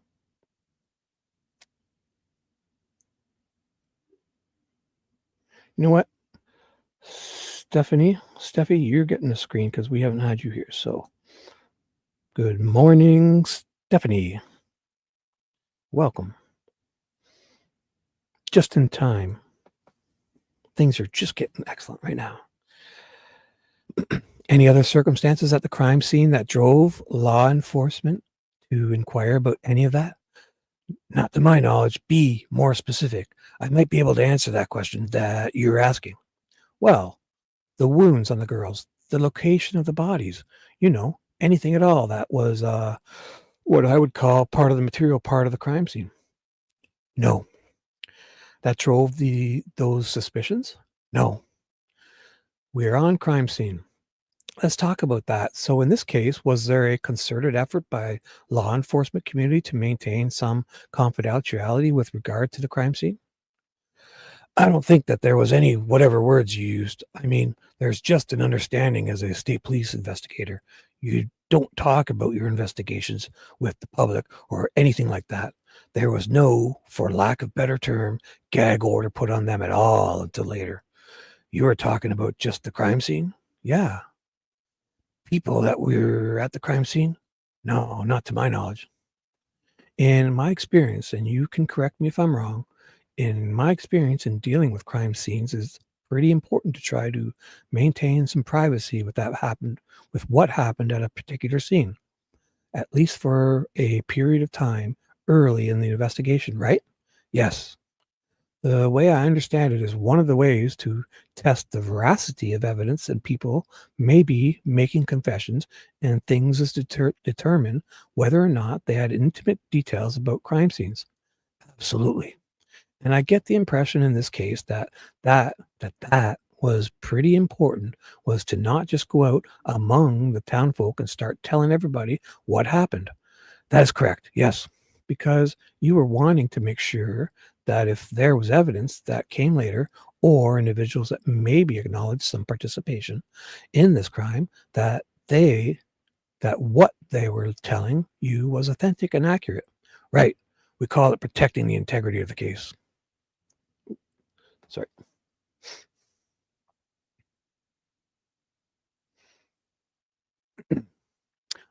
Okay. There was an effort. That's a leading question. But there was an effort to protect the integrity of this particular case. Not specifically. It's just that as a detective CSIs, we know how important that is. Ooh, if anybody wonders, this is Jerry Holeman's deposition. So I guess maybe we should announce that. Or I'm sure if you guys were wondering, you'd probably ask. So I'll carry on. Did you share? It's just knowledge. I should let you finish. Go ahead. And it's Rosie asking questions. Brad Rosie from the defense asking Dick Jerry Holman with the gruff voice. I should let you finish. Go ahead. It's just knowledge that we don't share intimate details of a crime scene with anybody. What about the family? No. Oh, I remember reading this. Yeah. As if. Like, come on. He's saying they didn't share any details from the crime scene with the family. And I would hope they would, because they deserve it to know. And you'd hope they would help protect the integrity of what was there by not, so for him to sit here and say, what about the family? No, they didn't share anything with the family. Come on. Like, are you...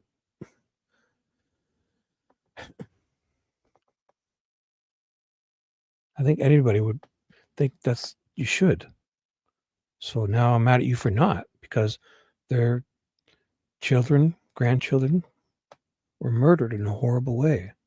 You should tell them what happened. And as if you didn't. Fucking liar. Now everyone hates you. Has that ever been done? Not to my knowledge. I've never shared any intimate knowledge of the crime scene, how it was located. I know that some of that information was leaked out by, I believe, search member parties. Was that also part of your investigation? What? Leaked information, in other words. Kind of an investigation within your investigation to figure out who was leaking information. Yeah, we had detectives looking to see who was leaking information. Yes. What prompted you to look into that? Probably social media and things that were getting released in social media and podcasts. We were trying to figure out who was giving that information. Can you give me an example of that? I'm trying to kind of follow along with you here. I'm thinking more Billy Smith down at the bar talking about things. You're like, wait a minute, he shouldn't know that. Right. Talk to me about social media. What kind of things? This social media, and we call them web sleuths, people on the internet saying this, putting out false information. So at some point, I know our public information officers would reach out through the media saying, please don't release false information, because a lot of the information that was being leaked was false or exaggerated. So some of it was accurate. I don't recall specific details of what was released to them, but so that was later on in the investigation where we were battling with the podcasters, social media, and also just general. Like you said, Billy Smith down at the bar, but it's intensified now with social media because they can put anything on the internet. Now he's being an asshole because I can specifically show you proof that Frank Meister was talking with Jerry Holeman, Becky Patty, and Dave Vito, and someone from Nick's office. And Fig, we all know, was talking to the one from Judge Gull's office after the gag order was in effect. And it's all over their live streams. They even say they talked, like, there's videos of the one guy saying, I talked to Becky Patty today on December 23rd of 2022 after the live stream. You know, go look, it's still on their website. Said he talked to Becky Patty today. Becky Patty was, she answered questions to him. And he also said a few times that, if I ask them yes or no questions, they can answer them, but that's not breaking the gag order. And he also said, I talked to Jerry Holeman today. Jerry Holeman told me this. Jerry Holeman told me that in 2023, in the beginning of 2023. So Jerry Holeman sitting here bullshitting about how all this information got out when he's one of the main sources of the leaks to the pro-prosecution side. So fuck him. Fuck you, Jerry, for lying. As you sit here today, can you recall anything specific, any specific information from the crime scene that you were involved with, that you followed up with? No. And it's another thing. After that photo leak, did they bother following up on it to collect the rest of the photos? No, they didn't care about them. They just wanted to have the narrative to blame the defense. If he was really worried about the leaked photos, he knew who had them. He could have went and got them and said, hey, give them to me. And you better, now that if you have no more, you better have no more, because you're going to be charged too. Did he do that? No. He left the photos out there because he doesn't give a fuck. Is there anything that you have knowledge of in terms of this type of information that you were like, hey, we need to look into this? If you were kind of prioritizing, I get the impression there were a lot of podcasters talking about a lot of things, and they refer to everybody as podcasters. No, I guess that's Twitter, YouTube, actual pod. I don't know. I guess with my podcaster, I don't even know. Just some dipshit reading documents. Right. I can't think of any specific details. Just general information being released. Like you said, it's frustrating to investigators because we want to be able to protect the integrity.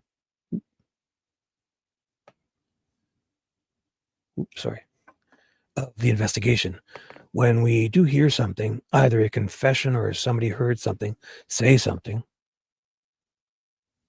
incriminating, then we want to be able to know. Then we want to be able to know that they didn't get it off the internet. Did you do a good job as a unit maintaining the integrity of the scene in this case? I believe so, yeah, except for the YouTube guy I talked to and all the other people.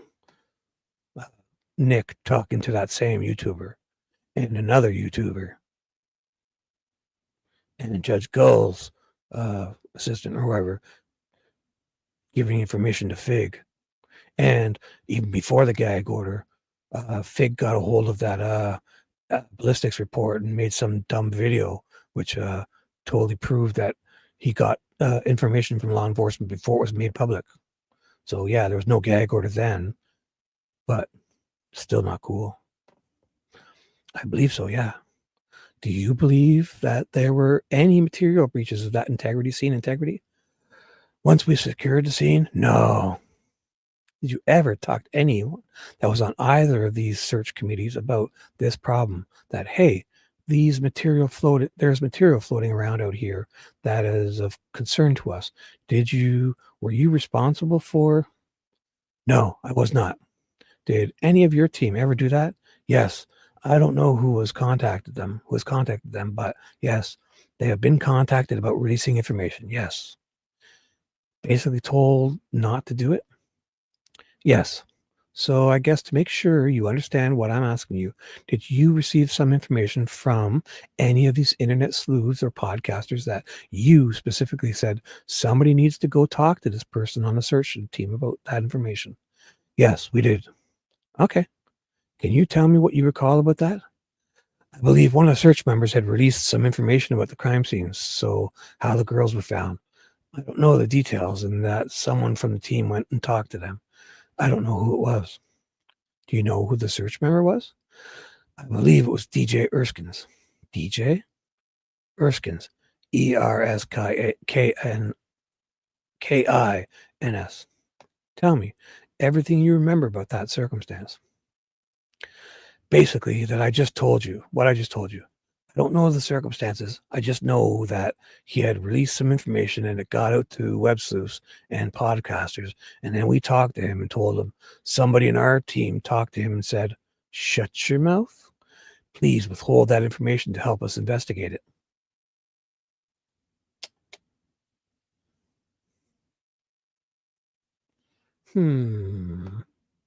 Do you know if this information was in some type of tangible form or if he was just telling people stuff? I don't recall. But there is a law enforcement official, a police officer, presumably somewhere that dealt with this? Yes. You just don't know who it is. That is correct. Do you believe sex played a role in this particular crime? I believe it was potentially sexually motivated. I don't believe there's any, or the evidence leads me to believe that there was not any sexual misconduct with the girls. Okay. That there was no touching, so to speak, or anything like that. Could have been touching. There's no signs of sexual activity with the girls. So there's a page of redactions with information. I don't recall the exact date, but it would have been in 22 or end of 22. And how did you come across that information? Tony Liggett called me and said that I knew that we were going back and looking at certain documentations to make sure we've done it multiple times. And he had called me one evening and saying, hey, we found some information. Does the name Richard Allen ring a bell?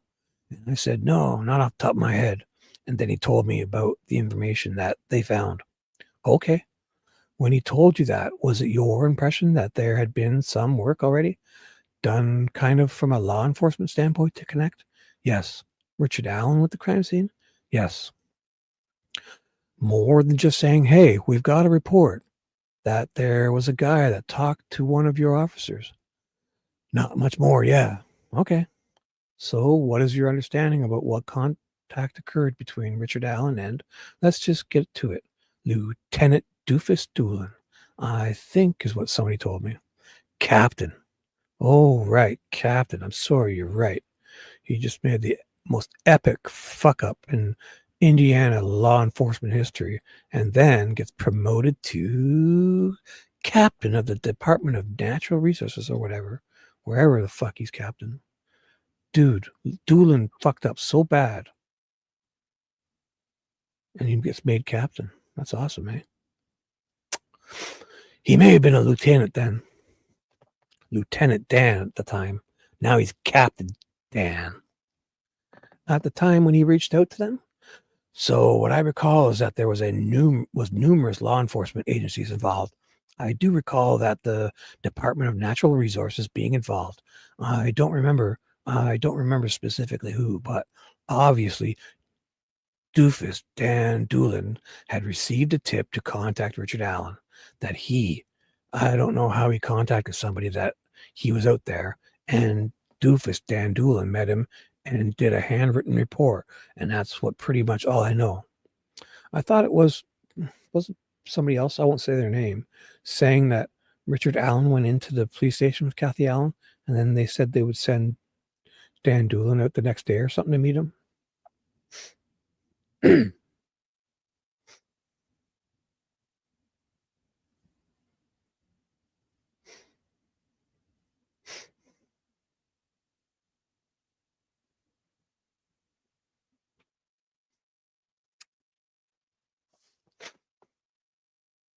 Anyway. Do you know anything more about that meeting? Other than what's referenced in the report? No. I mean, I guess maybe a better question is, have you sat down with Officer Doolin and just had a discussion about this? I have not. Why was it that it took, 5 years for this information to be communicated amongst your group of investigators? That's a great question. I wish I could explain it. So you don't know why? Is that the answer? I don't know why, no. Do you think that there was some error in processing the information? There was an error. Oh, sorry. There was an error. I don't know if it was processing or whatever you want to call it, but at some point it got lost in the shuffle and entered incorrectly. So when you say entered incorrectly, you're talking about some kind of data entry that was made? Yes. That may have been partially the cause of this? Yes. Was there any point in time when Richard Allen refused to cooperate with law enforcement in this case? Yes. Tell me about that point in time occurred. Tell me when that point in time occurred. I don't know the exact date and time, but we met with Richard Allen at the command center. Steve Mullen and Tony Liggett brought him in, went and picked him up at his house, brought him over and conducted an interview. At some point, he got frustrated with the investigators and stopped cooperating, basically. We asked him for consent to search, consent to give DNA, and he did not cooperate in that consent or that capacity. Oh, so he asserted his civil rights? They hate when people do that, don't you? This was shortly before his arrest? Yes, probably a couple of weeks before. One sec, quick drink.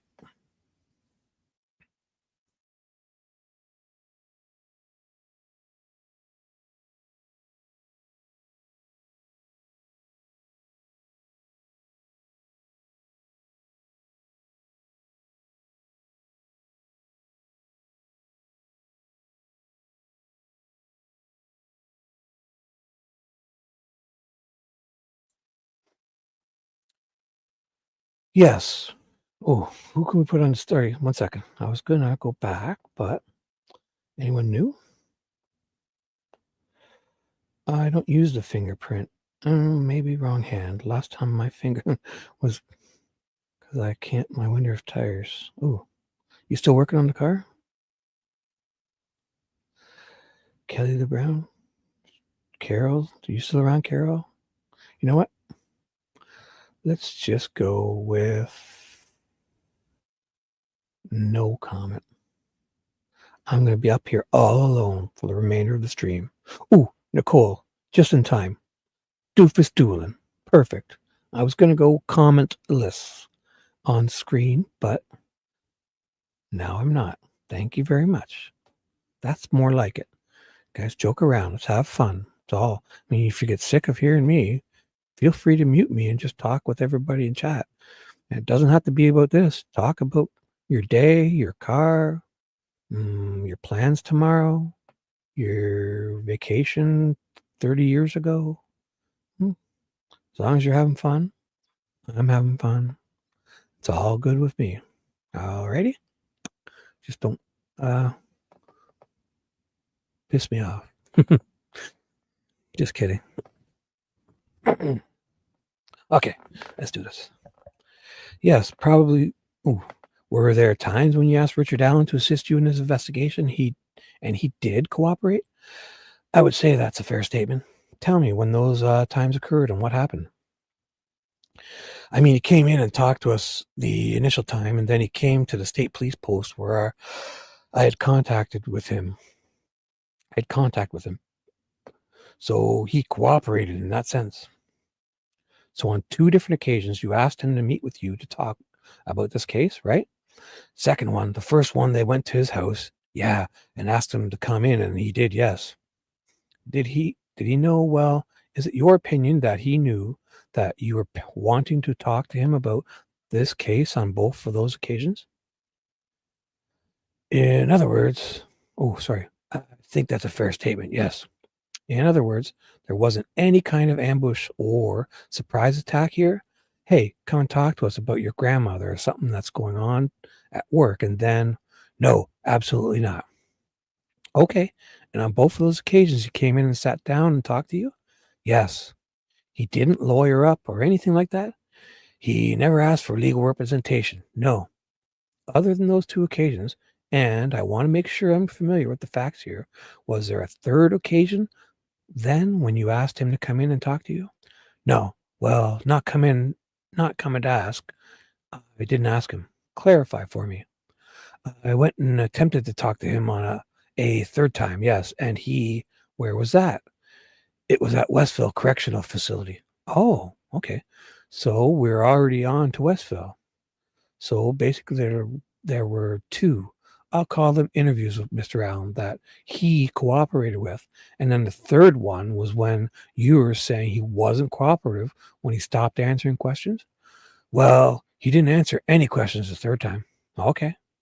I'm saying the first 2 times he was uncooperative because he stopped answering, and we asked him to do some things to help us in the investigation, and he refused to do them, such as consent to give us his DNA.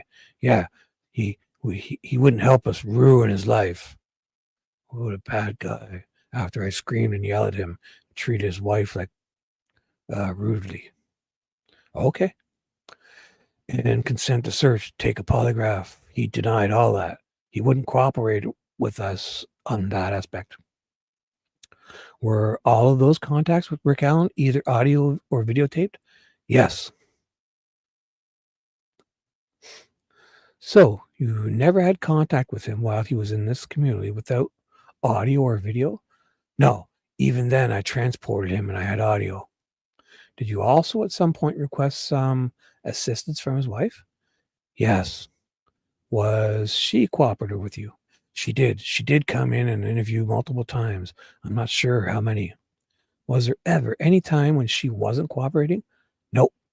So when you mentioned that there was a third visit at Westville with Richard Allen, right? Yes. When did that occur? I don't expect you to give me the exact date. Again, I don't know the dates, but it was shortly after he was transported up there. I would say maybe within a couple of days, within a week. Who made that visit? It was Steve Mullen, Tony Liggett, and I. So I had a suggestion from a fan, a subscriber, I asked for a nickname to call Mullen, and he suggested Moon Mullen, which sounded actually kind of funny. I have no idea why. I'll have to ask him why, but it definitely sounded funny, so I'll try that. It was Moon Mullen, Tony Liggett, and I. What was the purpose of that visit? Unified Command, Prosecutor Cleveland, and the rest of us discussed. He's had some time now. He knows that we weren't, pulling any punches, so to speak. Yeah, we locked him up and tortured him and drugged him. So, hopefully we broke him. Then we sent in some sweet-smelling succubus lady to be his friend after denying him any affection from his wife for months and months. Yeah. Then we fucking drugged him against his will. And then we left the lights on all night, and we let all the other inmates call him baby killer all night. And we probably pissed in his food and spit in his sandwiches. Yeah. And we let the suicide companions talk to him when we weren't supposed to. Yeah. And then the guilt built up, and then he finally realized he confessed because of the guilt. Yes. Point to our knowledge requested legal representation, and so we thought maybe we can go up and clarify some things and get another statement from him. That was the gist of it. Basically, you're wanting to go up there and get a confession. Absolutely. I mean, that's what you do, right? Yeah. What we try to do, we lock up innocent until proven guilty people and then drug them against their will on pretrial detainment and put them in solitary for 395 days for their own safekeeping. Yeah, it's what we do to all innocent until proven guilty citizens. Cut to the chase here. And was there a bona fide, I hate the word plan, but an approach that was agreed upon in terms of how you were going to approach him at the prison? Yeah. Were you going to use a read interrogation or some other technique? Fucking Richard Allen is broken, drugged, broken, tortured, and they're going to go in and start giving him the read interrogation techniques. I don't know if any of that was discussed. The strategy was that the unified command felt like I had a better rapport with him. Yeah, you did. And I was going to go up there and attempt to interview him. And tell me what came from that attempt. Brought him in the correctional facility. They brought him into an administrative office. I think I said, I'm sure you don't want to see me right now. And he shook his head like he acknowledged that he heard me. What a fucking asshole this guy is, man. Imagine doing that to another human. After he's broken in solitary, drugged against his will, been tortured and screamed at for months, isolated, taken from his family, locked up, solitary. Then he goes in there and expects the guy to fucking be his buddy, help him ruin his life. And I said, but I would like to sit down and talk to you. And he sat down. I read him his rights. He said, I don't want to talk. So then the correctional facility officers took him back. Was that audio or video recorded? I believe just audio. It could have been video because they were, stuffing a fucking camcorder in his face. Obviously, that at any time they moved him, they had video cameras. Oh, don't forget the fucking leash we put him on too, to walk him around like a little dog. Yeah, because he's so dangerous. We had to have him fucking shackled. Little 5'4" garden gnome was gonna fucking, after you broke him and drugged him, he lost all his weight. He was gonna you needed to shackle him and put him on a leash for his own safety. Right. Oh, that was collected by Steve Mullen. He should have that. Did you take a handheld with you? I did not. To record any important details? I asked, and they said that they had one there for us to use. They didn't want us to bring, sometimes they would let us bring a recorder in, and depending on where we were going, but at that time they said that they would provide one, I believe. Kind of an extension of what we are talking about. Is there any evidence in this case to suggest that Richard Allen admitted to any responsibility for playing a role in this crime before he was imprisoned? That he said, hey, I did this, or I was just involved in this crime before you tortured him in prison? Not specifically, but he made some comments that were concerning to me. Okay, tell me what those were. At the scene, he kept saying, it's over. You've ruined my life. It's over. It doesn't matter. Yeah, at the scene, because this is bullshit. Jerry is trying to make it sound like he's confessing, because when they went to his house, they're like, out on his front lawn, and there's like 20 cops and cop cars, and they're carrying shit out of his house and kind of like making him stand there and embarrassing the shit out of him for hours with his wife, and the news was there.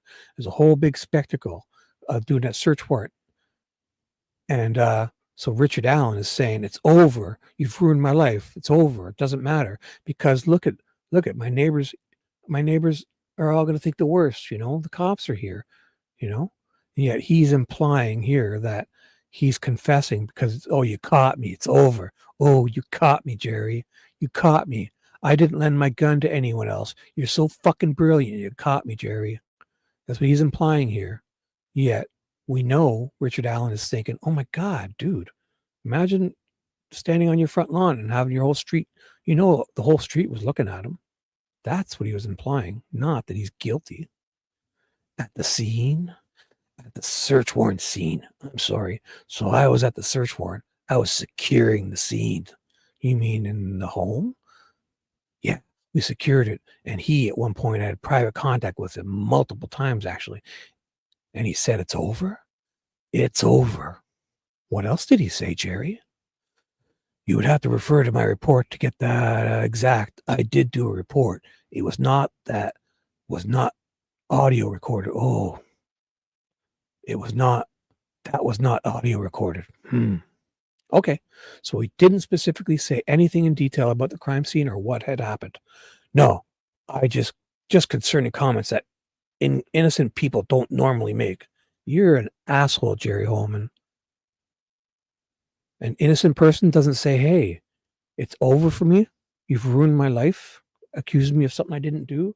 And all these old ladies from my neighbors who used to love me are now fucking whispering in each other's ears. Look at, they're all pointing at me. The news is pointing cameras at me. Yeah, it's over. His fucking life is ruined. You're implying that he's fucking confessing to something that you have no evidence on? You're an asshole, Jerry. Biggest asshole in the world. Okay. Was he under any stress at that time? Probably a little bit of stress. Yeah, I would say. Why was he under a little bit of stress? Police were searching the house that he killed 2 girls.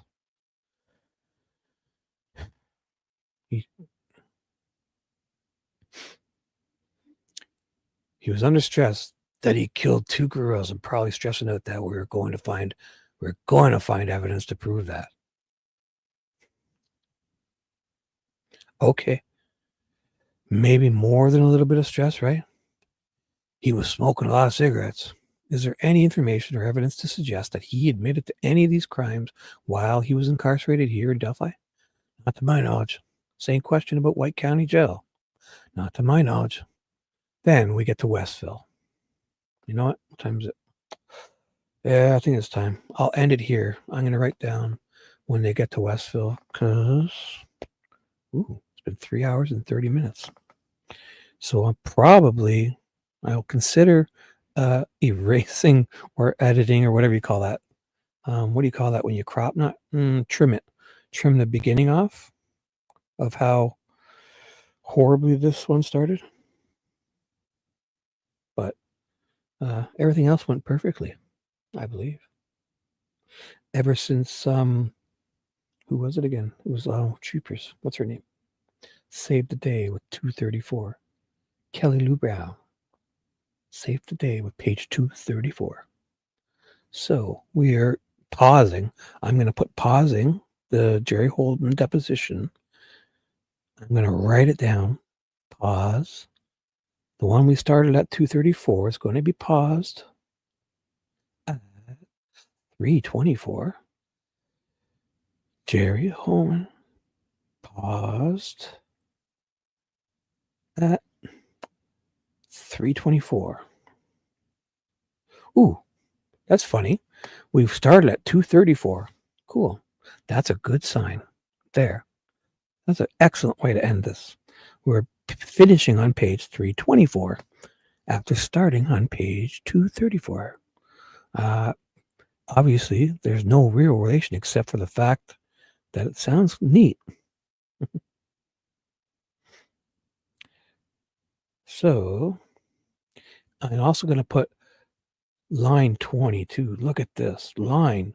Remember this tomorrow when I jump right back into this, and instead of looking around like an asswipe for almost an hour, bitching and whining and crying.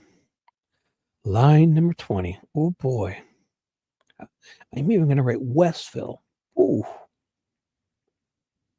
This is amazing. All right, guys. Let me do this here. Let me put this here. So I'll get this off screen. Put my big handsome face. There's 12 people still here. So anything else you guys want to say before we shut this down? Anyone still awake? If not, If you hear this on the replay, whatever, I'm just a human. I'm flawed, but I wish everyone well. I try to do the right thing and it usually blows up in my face. Then I try to fix it and I usually make it worse. So, that being said, have a wonderful night. And look at those bangs on this guy right here on screen. That's my real hair. Actually, I might have lost a bit since, because that was the end of last year. But I have lost at least 20 or 30 pounds. So maybe less hair, but more rugged jaw. Yeah, that's me. 52-year-old grandpa with a muffin top, signing off. Thanks for being here. Good night.